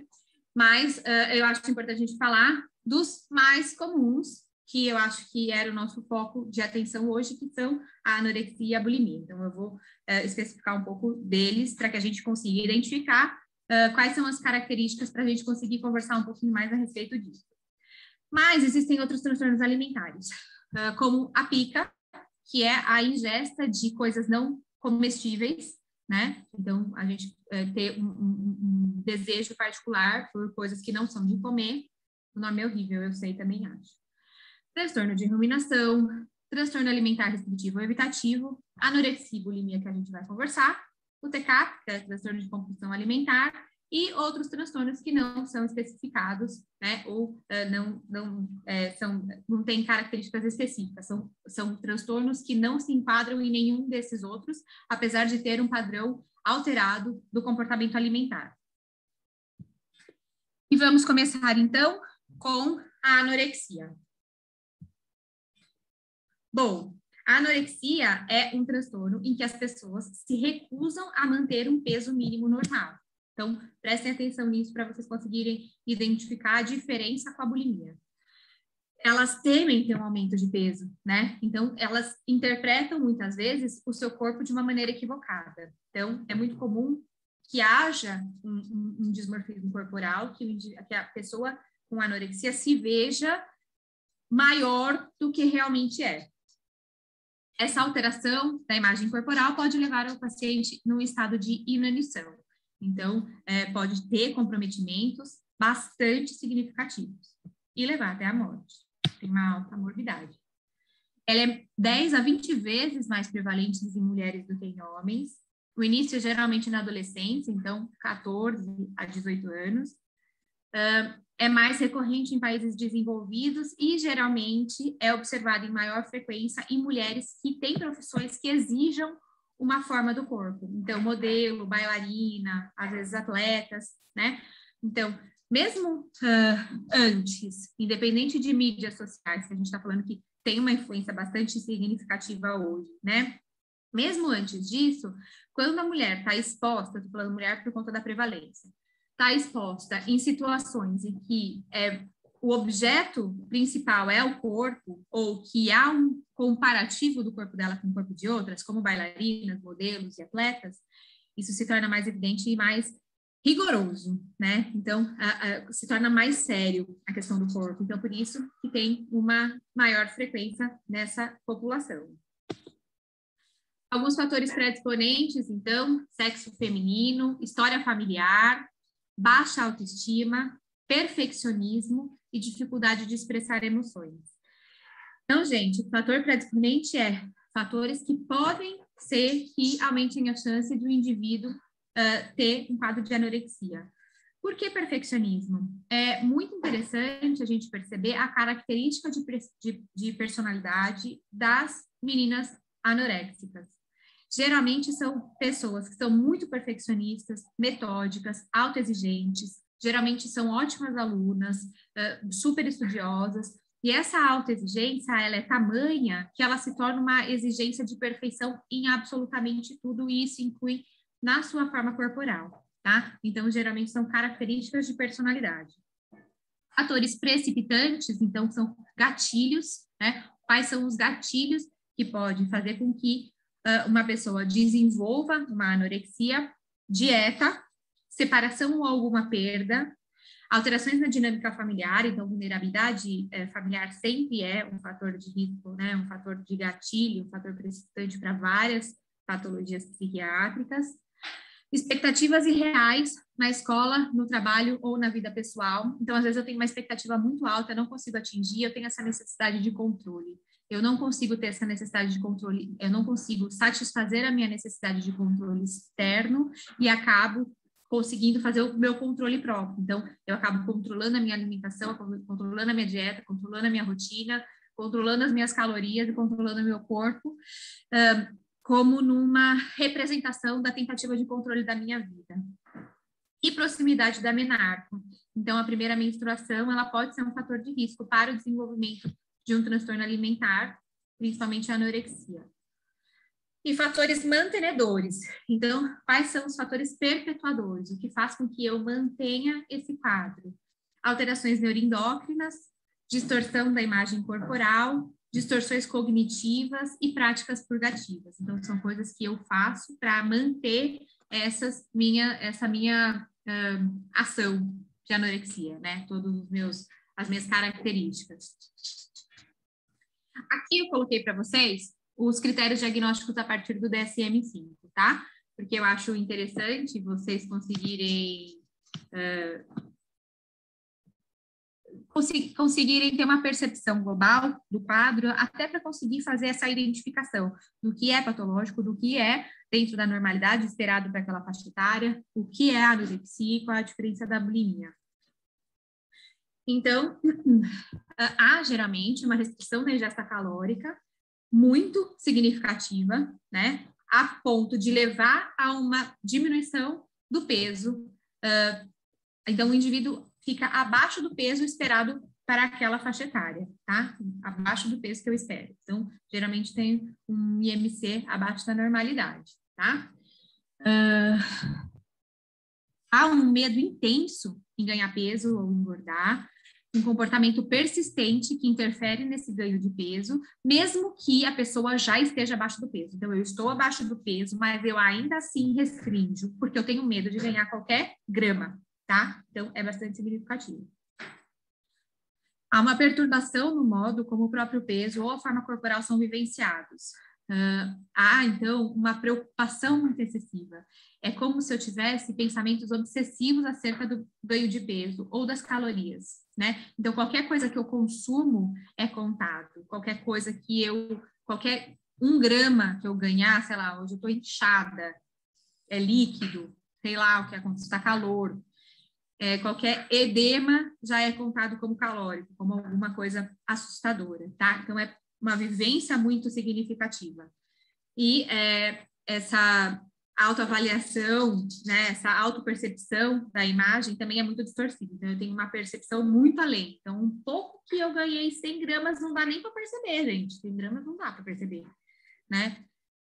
Mas, ainda assim, é uma coisa que eu olho e, para mim, é muito intenso, tá? Mesmo que eu esteja abaixo do peso normal, certo? E aí, a gente tem 2 subtipos. O tipo restritivo, que é quando a pessoa não tem nenhum episódio de compulsão alimentar, não tem nem necessariamente purgação, é só por dieta, jejum e exercício excessivo, tá? E o tipo compulsão alimentar purgativa. Então, quando eu tenho a purgação, geralmente ela acompanha um episódio de compulsão alimentar. Que, nesse caso, diferente da bulimia, o indivíduo tem uma compulsão alimentar ponderada, tá? Então, por exemplo, no caso da bulimia, a compulsão alimentar, a gente vai falar, é mais frequente, mais intensa, ela faz parte do processo. Nesse caso, a pessoa está abaixo do peso, a pessoa é super restritiva, mas de repente ela saiu e entrou no episódio de compulsão, que na verdade às vezes nem é uma compulsão além da normalidade, ela comeu tipo um prato de arroz e feijão, dentro do normal, mas para ela foi um episódio de compulsão alimentar, e daí ela faz uma prática purgativa acerca daquilo. Ou ela sempre restringe pra caramba, só come uma folha de alface por dia. Enfim, e aí um dia ela ficou com vontade de comer um doce, e aí ela comeu uma bala, e aí ela purga, tá? Então, geralmente, esse tipo, compulsão alimentar, pode ter episódios maiores, né? Não só tão pequenos como eu tô falando, mas eu tô dizendo que pode ser pequeno assim, para vocês conseguirem identificar, tá? E geralmente ela faz algum ato purgativo compensatório, seja vômito, seja laxativo, seja diurético. E a gente sempre tem que especificar se está em remissão, né? Se tem uma remissão parcial, se tem uma remissão completa. A remissão completa é só quando a gente não tem mais baixo peso, quando a pessoa já conseguiu voltar a todos os parâmetros de normalidade. E também em leve, moderada, grave e extrema a partir do IMC, tá? Lembrando que todos os IMC são menores ou iguais de 17, que é já de abaixo do peso normal, né, gente? Bom, bulimia. Tô tentando falar rápido para dar tempo de falar tudo, tá, gente? Então, se eu estiver super acelerada, vocês me pausem, porque eu me empolgo. A bulimia, então, caracteriza-se pela compulsão alimentar, ou seja, ingesta de grande quantidade de alimentos em um curto período de tempo, com a sensação da perda de controle e compensações inadequadas, né? Como, por exemplo, purgativos, vômito, dieta compensatória, uso de medicação ou excesso de exercício físico. Então, percebam a diferença da anorexia. Na anorexia, a gente falou que a pessoa tenta, a qualquer custo, se manter tão restrita para conseguir se manter abaixo do peso. Então, o foco principal é isso, a restrição para a perda de peso. No quadro de bulimia, o que acontece de fator central é a compulsão alimentar. Então, na verdade, todo o resto que eu faço, eu desejo ter uma diminuição do meu peso, mas eu faço tudo de forma compensatória, tá? Porque eu não consigo controlar. Eu tenho essa busca pela alimentação, pela comida, tenho um episódio de compulsão alimentar e aí eu purgo. Observa-se excessiva preocupação com o peso e forma corporal também, tá?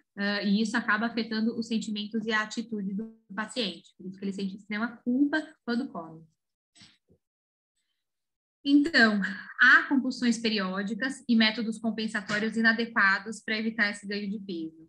Geralmente acontece por pelo menos 2 vezes por semana, num período de pelo menos 3 meses.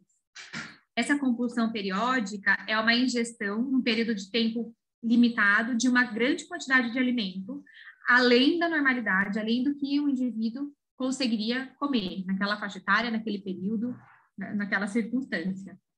E um episódio não necessariamente é restrito a um contexto. Então, eu posso começar o meu episódio de compulsão alimentar aqui na minha casa, e de repente eu continuo na casa da minha mãe ou no restaurante. Ou começar num restaurante e continuar em casa. Então, não necessariamente é só restrito a um ambiente. Eu posso transpor para outro lugar esse episódio de compulsão alimentar. Pode haver autocríticas e um humor deprimido logo após esse episódio de compulsão alimentar periódico, além de um sentimento de falta de controle. Então, o que acontece? Eu como. E essa busca de alimentação é uma forma de obtenção de prazer imediato. Assim que eu acabei, eu senti aquela sensação de prazer enquanto eu comia. Quando eu acabei, eu já sinto logo a culpa. E aí isso pode acompanhar. A gente pode ter transtornos ansiosos ou depressivos comórbidos, né?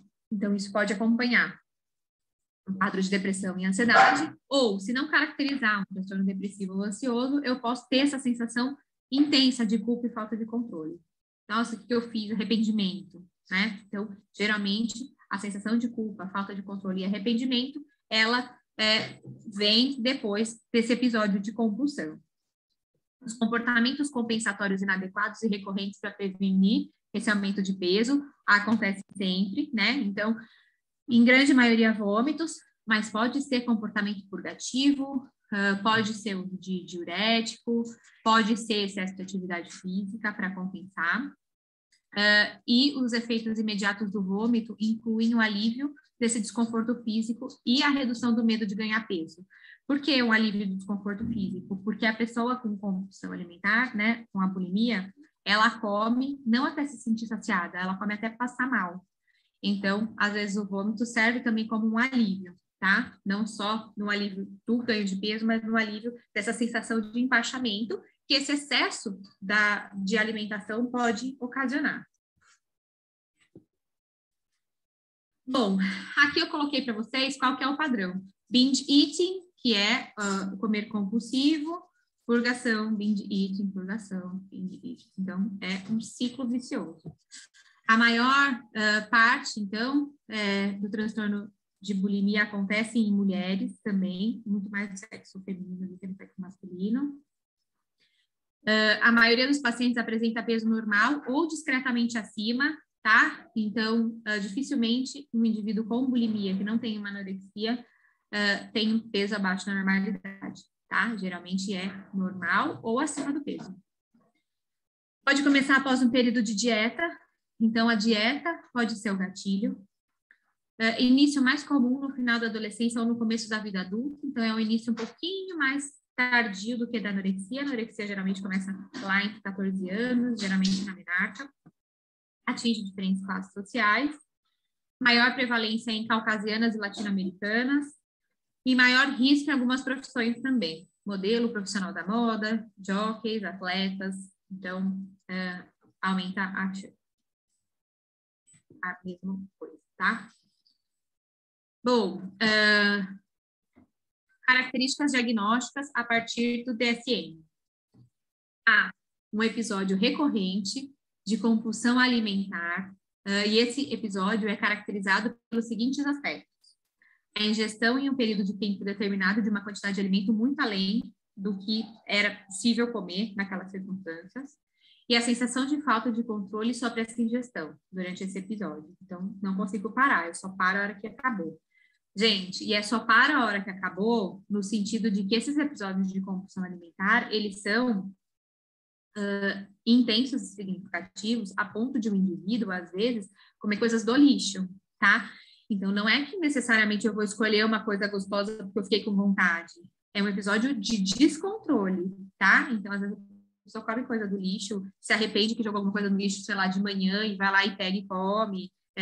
Come tudo que vê até acabar, até, não é para sentir a sensação de saciedade, é até sentir passar mal, tá? Não é só até a saciedade, só até a sensação de plenitude, tá?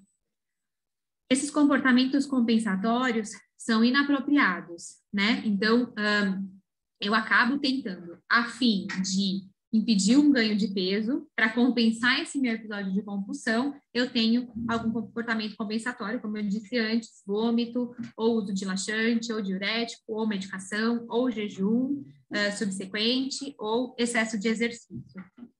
Essa compulsão alimentar e os comportamentos compensatórios ocorrem pelo menos uma vez por semana durante 3 meses. A autoavaliação é indevidamente influenciada pela forma e pelo peso corporal, então eu começo a perder a noção já, então eu desejo tanto uma perda de peso, eu começo até a perder a noção da minha própria perspectiva, da minha própria autoimagem.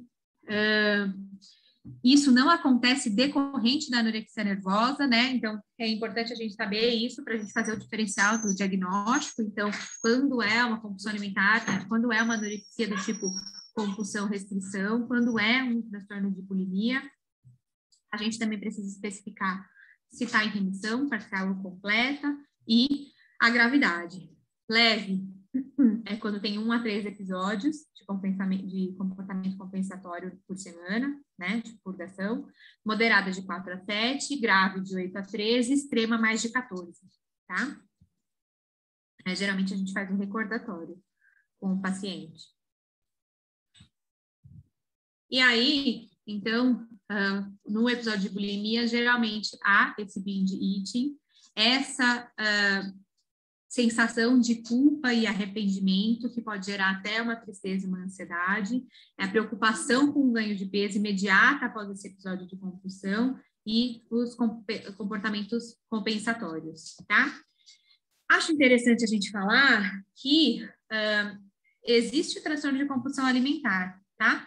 A diferença de bulimia e do transtorno de compulsão alimentar é que na bulimia eu tenho essa sensação de culpa e eu tenho esses comportamentos compensatórios necessariamente, tá? E quando eu tenho episódio de compulsão alimentar, só o transtorno de compulsão alimentar, eu não necessariamente tenho culpa, tá? Eu não necessariamente tenho a purgação. Eu tenho essa sensação de descontrole em relação à alimentação e eu sinto um prazer em estar comendo. Então, não necessariamente depois eu me sinto mal. Às vezes até sinto, mas não é uma regra. No caso da bulimia tá, gente? É esse padrão. Como muito, sinto mal, fico sentindo culpa, medo de ganhar peso, purgo. E esse ciclo vicioso sempre, tá? E aí aqui, além dos 2 transtornos alimentares, como a gente falou de transtornos alimentares e uma alteração da nossa percepção de autoimagem, eu achei interessante a gente trazer uma alteração patológica, tá? Na anorexia, a gente tem dismorfismo corporal, ou seja, eu não consigo me enxergar como eu sou de fato. Essa imagem aqui que eu acho que é a melhor. Eu estou muito magra e sempre me enxergo maior do que eu estou. Então, isso é um dismorfismo corporal. Aqui, o dismorfismo corporal é um sintoma, tá? Mas a gente tem um transtorno dismórfico corporal. Eu acho interessante a gente falar sobre isso para a gente identificar qual é a normalidade. Bom, eu não gosto muito, sei lá, do meu olho, porque eu acho que um olho é diferente do outro. Eu acho que um lado do meu rosto é diferente do outro. Normal, absolutamente normal. Mas até que ponto isso me traz um incômodo? O que está dentro da normalidade e o que ultrapassa a normalidade, né? E o que ultrapassa a normalidade é o transtorno dismórfico corporal, né? Esse transtorno faz com que, muitas das vezes, o indivíduo busque tão significativamente, tão incessantemente, a busca da perfeição, a busca de consertar essa alteração, né, real ou imaginada, que ela acaba se excedendo nos procedimentos estéticos, né? E eu acho que isso tem acontecido e aumentado significativamente. Inclusive, tem até alguns programas, acho que na Discovery, que mostram essas pessoas que fazem um excesso absurdo de plástica, né? Bom, então, no DSM-5, o transtorno dismórfico corporal, ele está caracterizado ali na família dos transtornos obsessivos e outros transtornos, né? Transtornos associados. Por quê? Porque o indivíduo tem uma preocupação obsessiva com um ou mais defeitos que são inexistentes ou sutis da sua aparência. E ele causa uma forte angústia e começa a prejudicar a capacidade funcional do indivíduo. Então, às vezes, de fato, tem alguma coisinha, mas não é uma coisa assim tão significativa. E a pessoa acha que é tanto que ela, às vezes, deixa de sair de casa, ou isso começa a afetar significativamente a sociabilização e até a funcionalidade desse indivíduo, porque ele acha que as pessoas estão olhando e zombando desse seu defeito, que nem sempre é existente, tá? Não, às vezes é muito pequeno, imperceptível, ou às vezes não existe. E aí, essa pessoa tem esses pensamentos obsessivos acerca desse problema, então ela passa muitas horas do dia se preocupando com esse defeito, tá? E às vezes acaba tendo um comportamento compulsivo em resposta a esses pensamentos obsessivos desse defeito. E o comportamento compulsivo pode estar relacionado a uma busca de consertar esse problema, né? Que pode ser até escoriações ou pode ser excesso de procedimentos. Afeta cerca de 1,7% a 2,4% da população, isso talvez hoje mais. Geralmente começa na adolescência e afeta homens e mulheres de maneira igual. Aqui eu trouxe uma imagem do Google, tá, gente? Eu trouxe alguns exemplos de pessoas que fizeram procedimentos excessivos. Os critérios diagnósticos, então, preocupação com um ou mais defeitos ou falhas percebidas na aparência física que não são observáveis ou que parecem leves para os outros. Em algum momento, durante o curso do transtorno, o indivíduo executou comportamentos repetitivos, por exemplo, ficar se verificando no espelho 1 milhão de vezes, se arrumar excessivamente, beliscar a pele para buscar tranquilização, porque às vezes a percepção é muito significativa, como se uma parte do seu rosto fosse absolutamente maior que o outro, né? Eu vou falar daqui a pouco, mas beira até uma preocupação delirante. A preocupação causa um sofrimento clinicamente significativo e um prejuízo no funcionamento social, profissional ou até em outras áreas da vida do indivíduo. E ela não é explicada por preocupações com o peso, tá? Então, não é necessariamente acerca do peso, é a respeito de outras coisas. Porque quando é acerca do peso, de gordura corporal, daí a gente caracteriza como transtorno alimentar. Nesse caso, não necessariamente está relacionado ao peso. Tem um especificador, que é a dismorfia muscular, que geralmente é quando o indivíduo está preocupado com a sua forma pequena ou insuficiente musculosa, né? Insuficientemente musculosa. Então, é a vigorexia, hoje é chamada de vigorexia, né? Então, é um excesso de necessidade de realização de atividade física para conseguir uma quantidade de músculo suficiente. Às vezes, o indivíduo é até maior do que seria o fenótipo dele, né? Então, ele às vezes já está maior, mas ele ainda assim acha insuficiente. Então, ele tem um transtorno dismórfico corporal porque ele não consegue se perceber musculoso. Então, ele sempre busca mais e mais e mais. Geralmente acontece em homem, acho que eu já vou falar isso mais para frente. E a gente também precisa especificar o grau de insight, né? Então, o grau de crítica do indivíduo acerca da sua condição.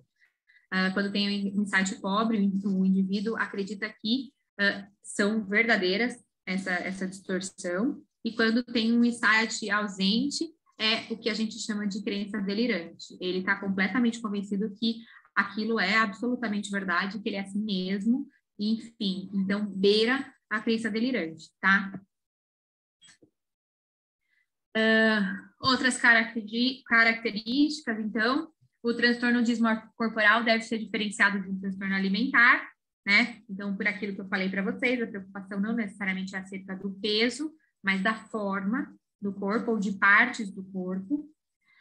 A dismorfia corporal, então, é uma forma do transtorno dismórfico, a dismorfia muscular é uma forma do transtorno dismórfico, que acontece na maioria das vezes em sexo masculino, e consiste nessa preocupação da ideia de que o corpo é muito pequeno ou não suficientemente magro ou musculoso, tá?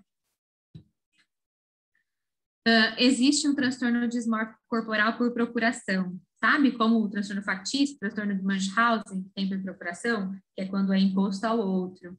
Então, é uma forma de transtorno em que os indivíduos são preocupados com defeitos que eles percebem em outra pessoa, tá? É uma sacanagem essa, né? Não é nem você no outro, ainda você coloca a caraminhola na cabeça do outro. Mas é isso. É o transtorno do dismórfico corporal por procuração. O insight relativo a essas crenças do transtorno dismórfico corporal pode variar, então, né, de bom até ausente ou delirante. E a média de idade de início desse transtorno é em torno de 16, 17 anos.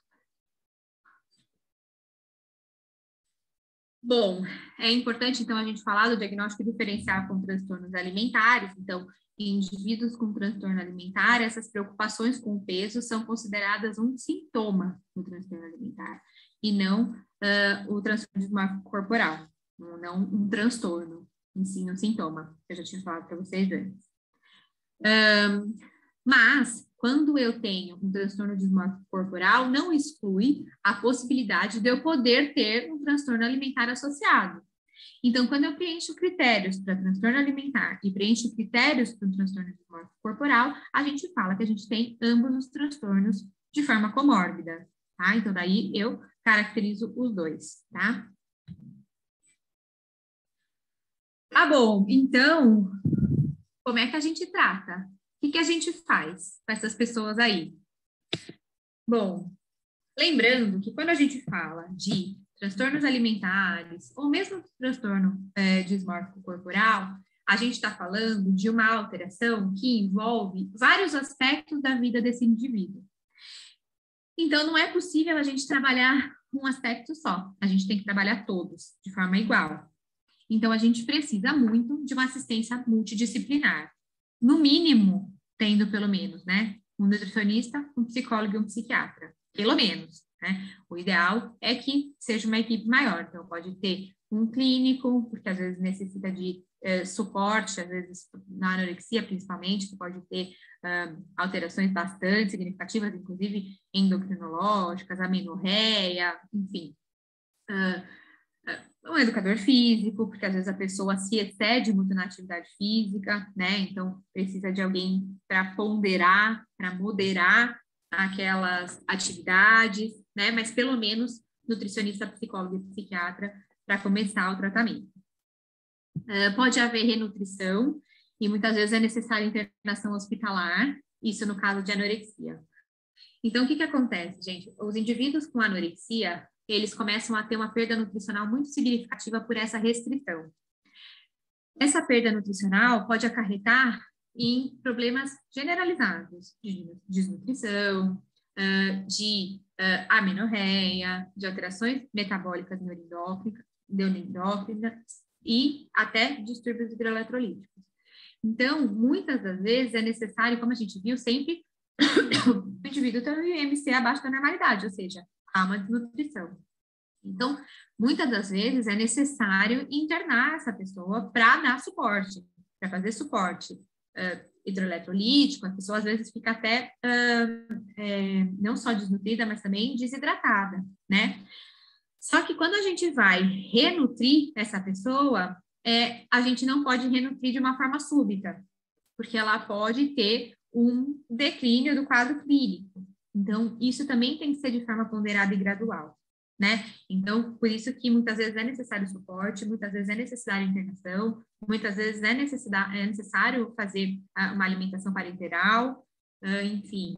Então, quadros de anorexia são mais graves, com uma morbidade maior, tá? Por conta desses riscos, por conta da desnutrição.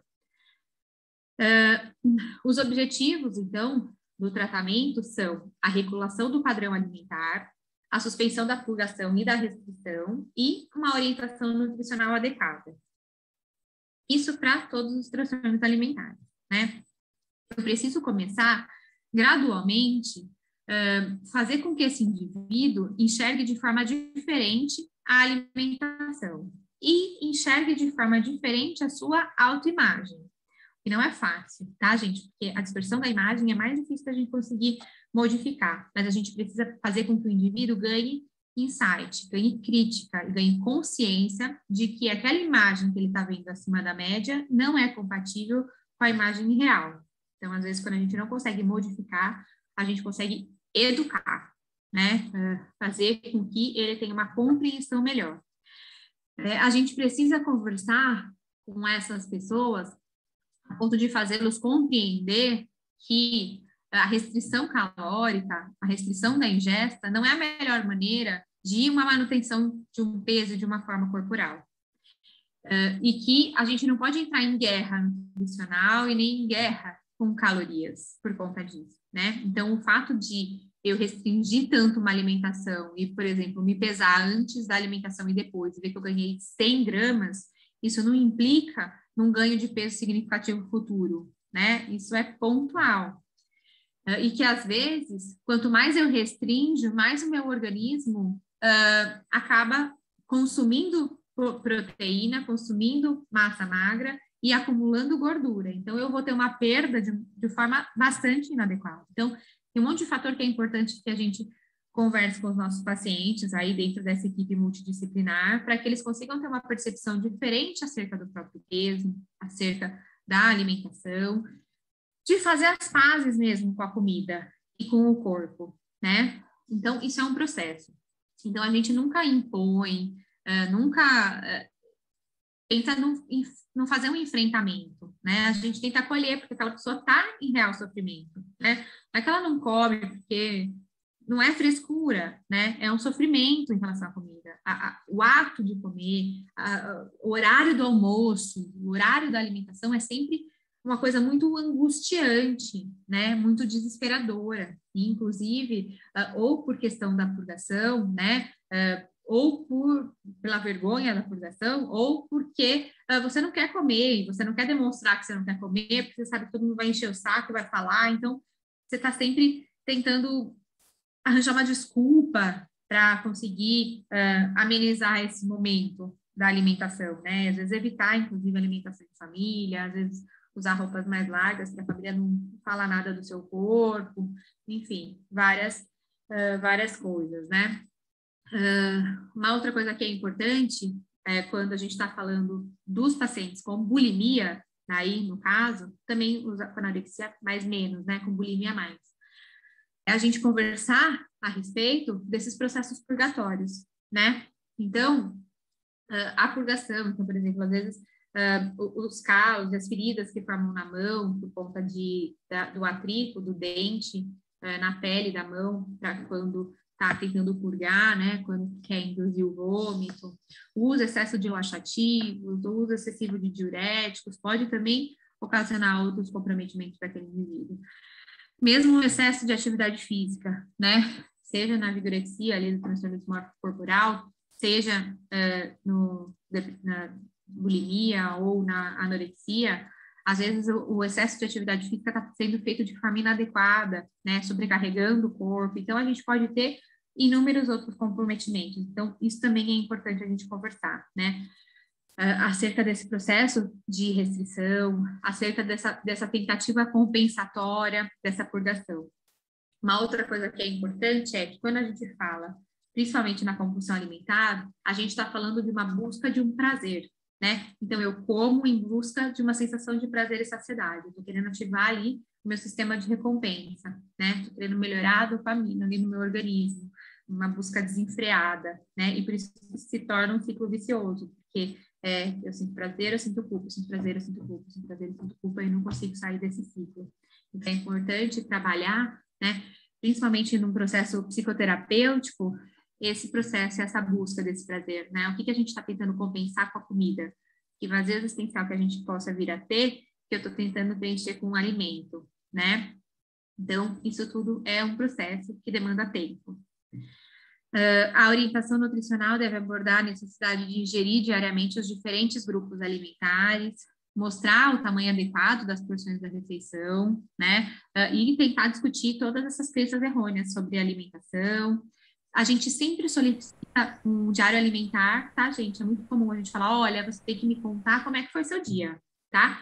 Então, me conta o que você comeu, o que você sentiu quando comeu isso, né? Ou quando você teve um episódio de compulsão e por quê, se teve algum fator, para a gente começar a conseguir tentar identificar gatilhos para conseguir preveni-los, né? Também é importante orientar a ingesta, eu coloquei aqui 1.500 calorias, porque é o que um dos artigos que eu vi preconizava, mas é óbvio que isso é variável de indivíduo para indivíduo. Aqui ele estava falando de uma pessoa com bulimia, que estava um pouquinho acima do peso, mas, quando a gente fala uma pessoa com anorexia, a gente precisa de uma ingesta calórica maior, enfim, isso vai variar, tá? O paciente deve ser informado sobre as consequências médicas do seu comportamento de risco também, né? Então, o que cada uma das coisas que eu estou fazendo com o meu corpo pode ocasionar para o futuro, né? Muitos pacientes anoréxicas, né? Muitas pacientes anoréxicas, elas têm... como elas têm uma alteração da menarca, né? Uma alteração da menarca, não. Uma alteração do ciclo menstrual e uma amenorreia, e geralmente esse processo começa na adolescência, é muito comum que as mulheres fiquem inférteis, tá? Isso pode levar à infertilidade, inclusive. Então, eu tenho vários comprometimentos futuros que essa restrição nutricional pode me ocasionar. Pode haver necessidade de intervenção farmacológica, tá? Não só farmacológica no sentido de, sei lá, de repente melhorar o ciclo menstrual, melhorar, enfim, 1 milhão de coisas, aumentar o apetite, mas também a gente está falando de psicofármacos, né? Melhorar episódios de ansiedade que podem estar relacionados ao quadro de bulimia, de transtorno alimentar, melhorar qualidade de vida, melhorar a angústia decorrente desse processo alimentar, ou mesmo acabar aumentando o apetite indiretamente, porque a gente tem algumas medicações antidepressivas que aumentam o apetite, mas não necessariamente só por isso, tá, gente? Às vezes a gente utiliza também como forma de melhorar a angústia e a ansiedade que os transtornos alimentares podem trazer para esses indivíduos. Então, às vezes é necessário fazer a utilização de antidepressivos, pode ser necessária a utilização de antipsicóticos e, às vezes, outros agentes, como, por exemplo, anticonvulsivantes em pacientes com bulimia, né? Ainda off-label, mas a gente acaba utilizando bastante anticonvulsivantes, como, por exemplo, o topiramato, para diminuir episódios de compulsão alimentar. Então, a gente diminui o binge eating e acaba cortando um pouquinho esse ciclo de tentativa compensatória, né? Para compensar esse excesso de alimentação. Então, às vezes a gente acaba utilizando algumas medicações, tá? A psicoterapia, então, é essencial. Geralmente, a abordagem de escolha é a TCC, que é a terapia cognitivo-comportamental, nesses casos. A melhor resposta terapêutica vem da combinação TCC-medicação. Então, essa combinação é a melhor, é a primeira escolha, a primeira linha.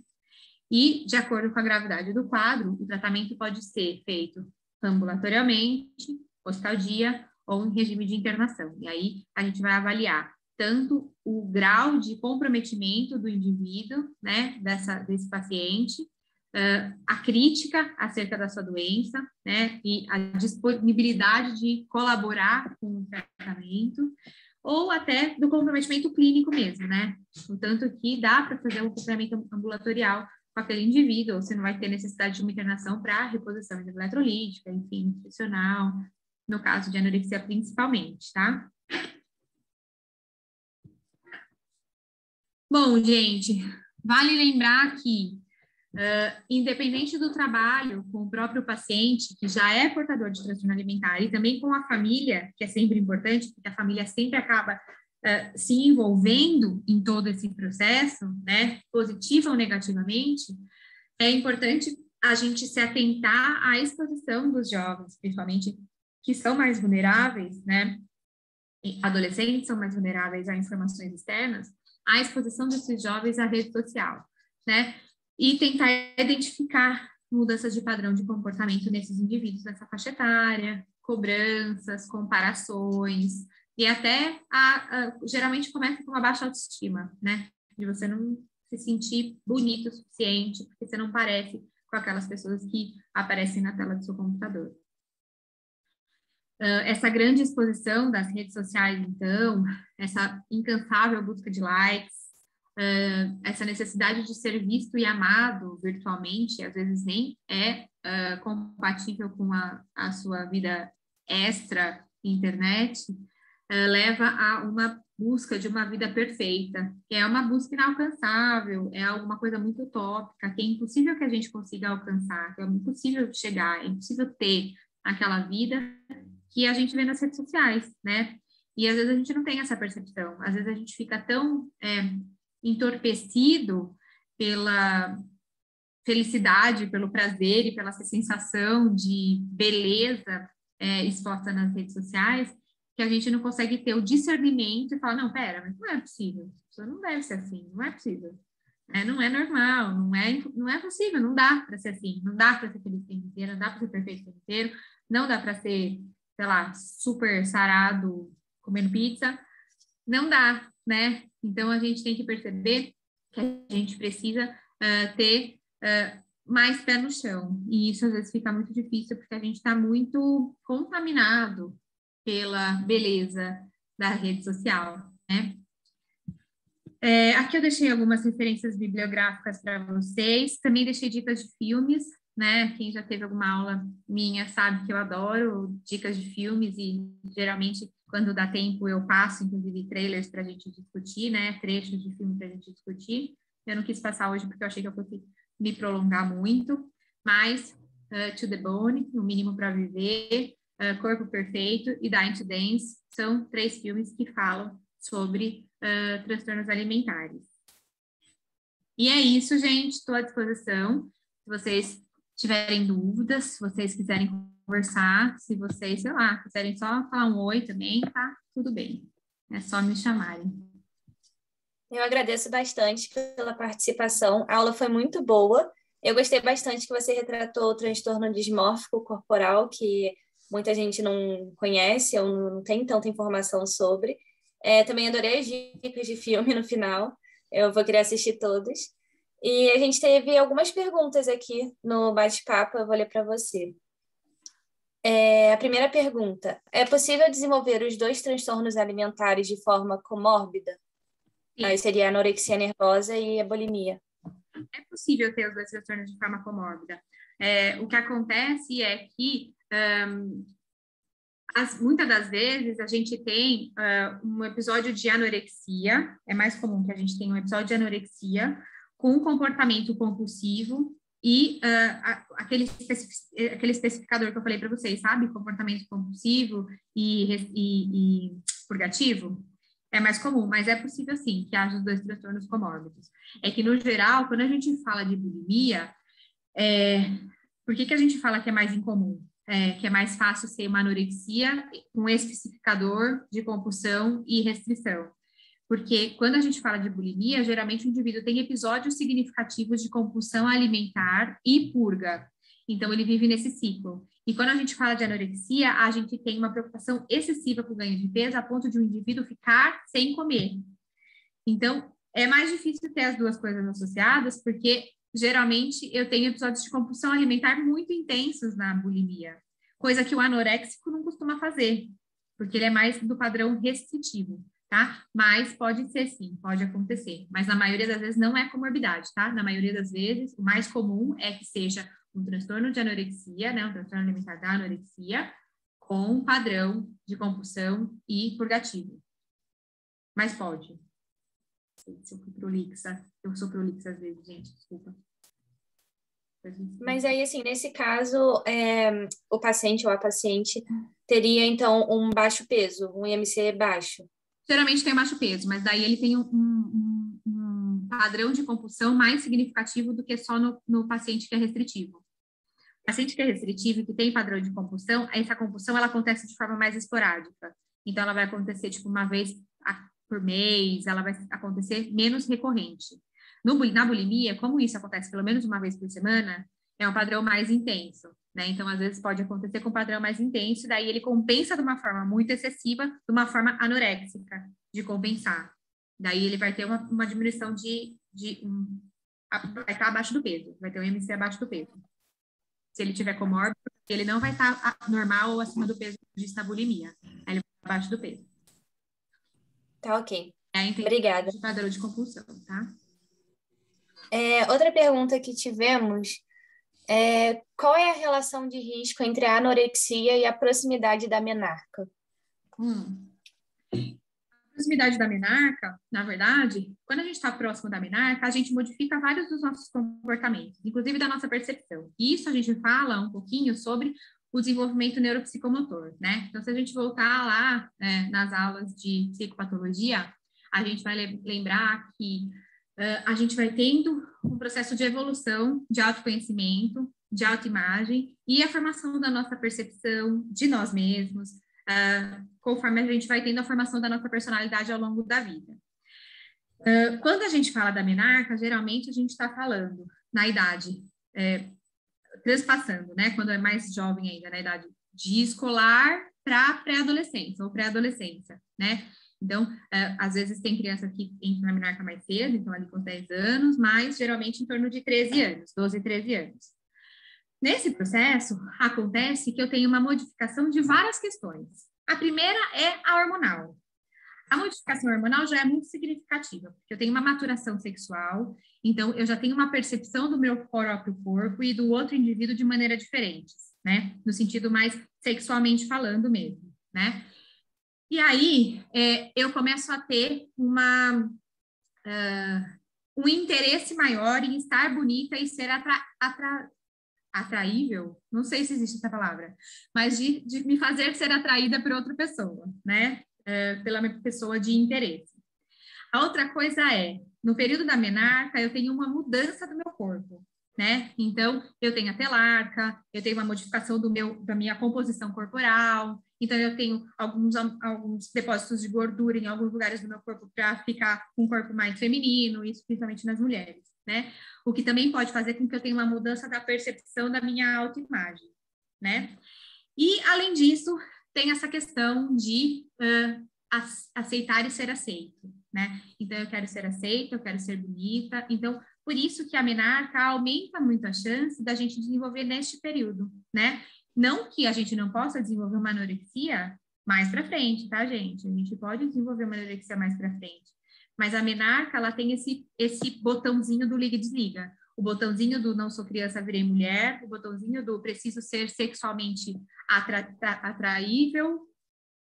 Não sei se existe essa palavra, mas eu gosto de inventar a palavra. Então, atraível, né? Então, tem essa questão mais também da psicodinâmica, né? Não só da parte neuroquímica, mas também da psicodinâmica, de você ter uma mudança da sua percepção dentro da sociedade mesmo, né? Como pessoa, da própria característica, da própria interpretação de si. Mas não é que isso é um fator determinante, tá, gente? Não é que, entrou na menarca com certeza. Não é isso, tá? Tá, ok. Aí a gente teve mais uma dúvida. Na verdade, tem mais duas. Você pode repetir sobre a diferença da compulsão alimentar na anorexia e na bulimia? A compulsão alimentar na anorexia, geralmente, ela tem uma frequência menor. Então, a gente tem 3 compulsões alimentares que podem acontecer na nossa vida, tá? A gente tem a compulsão alimentar na anorexia, a gente tem a compulsão alimentar na bulimia e a gente tem a compulsão alimentar, transtorno de compulsão alimentar. Transtorno de compulsão alimentar é mais fácil de explicar. Eu tenho episódios de compulsão alimentar porque eu sinto prazer em comer. E essa sensação de comer, de compulsão, me preenche e me satisfaz. Ponto. Posso me preocupar com peso, posso em algum momento da minha vida, mas isso não é a peça central da minha relação com a comida. O transtorno de compulsão alimentar, a minha relação com a comida é simplesmente amor, simplesmente o prazer em comer, tá? Então, geralmente eu tenho episódios significativos, e muitas das vezes eu me sinto mal, inclusive, às vezes eu acordo no meio da noite para comer. Então, são episódios mais significativos, mas eu não tenho essa relação necessariamente com o peso. Quando eu falo da bulimia, eu tenho episódios de compulsão alimentar que acontecem com uma frequência significativa. Esses episódios de compulsão alimentar fazem com que eu sinta uma culpa porque eu comi muito e também me senti mal. Essa culpa faz com que eu purgue porque eu tenho medo de ganhar peso e porque eu estou me sentindo mal porque eu comi muito. Entenderam? Então, é um ciclo. Como muito até passar mal. Fico culpada e fico com medo de ganhar peso. Purgo para melhorar. Aí eu como muito de novo até passar mal. Eu fico culpada e tenho medo de ganhar peso. E daí eu purgo, né? Esse é o ciclo da bulimia. Então foi por isso que eu disse que é binge eating, purgação. Binge eating, purgação. A bulimia, ela ela vive em torno desse ciclo. Quando a gente fala de compulsão alimentar na anorexia, a alimentação não é a peça-chave. Na verdade, a restrição alimentar é a peça-chave. Então, eu fico muito restrita, muito sem comer, porque eu não quero comer, porque eu tenho que me manter abaixo do peso.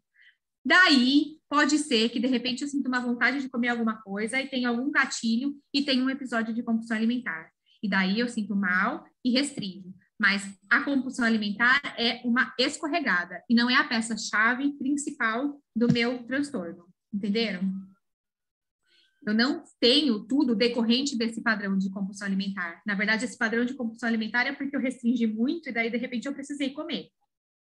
Entendem a diferença? Acho que deu para entender, sim. Eu consigo entender, pelo menos. E aí a gente tem uma última dúvida. Os distúrbios alimentares também não podem ser classificados como transtornos obsessivos compulsivos? Então, apesar de serem transtornos, eles todos terem uma característica semelhante dessa questão de descontrole dos impulsos, né? Eles estão na família específica dos transtornos alimentares, tá? Mas eles têm algumas semelhanças que eu acho interessante, né? Essa obsessão, esse pensamento obsessivo acerca de um determinado assunto, né? Central, e no caso dos transtornos alimentares, o assunto é a alimentação, né? Então, eles têm algumas características, algumas semelhanças psicodinâmicas, mas eles são transtornos alimentares, eles não estão na família dos transtornos obsessivos. O dismórfico corporal tá, gente? Eu acho que é isso. As perguntas acabaram. Eu quero agradecer novamente por você participar do nosso evento. Segunda aula que você dá e foi incrível, de novo. A primeira também foi maravilhosa.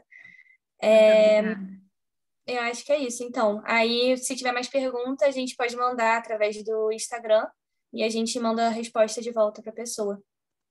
Pode mandar sim, gente. Se vocês quiserem, eu deixo disponível também para vocês o material, tá bom? Muito obrigada pelo convite. Foi um enorme prazer participar aqui de novo. E eu estou à disposição sempre que precisarem.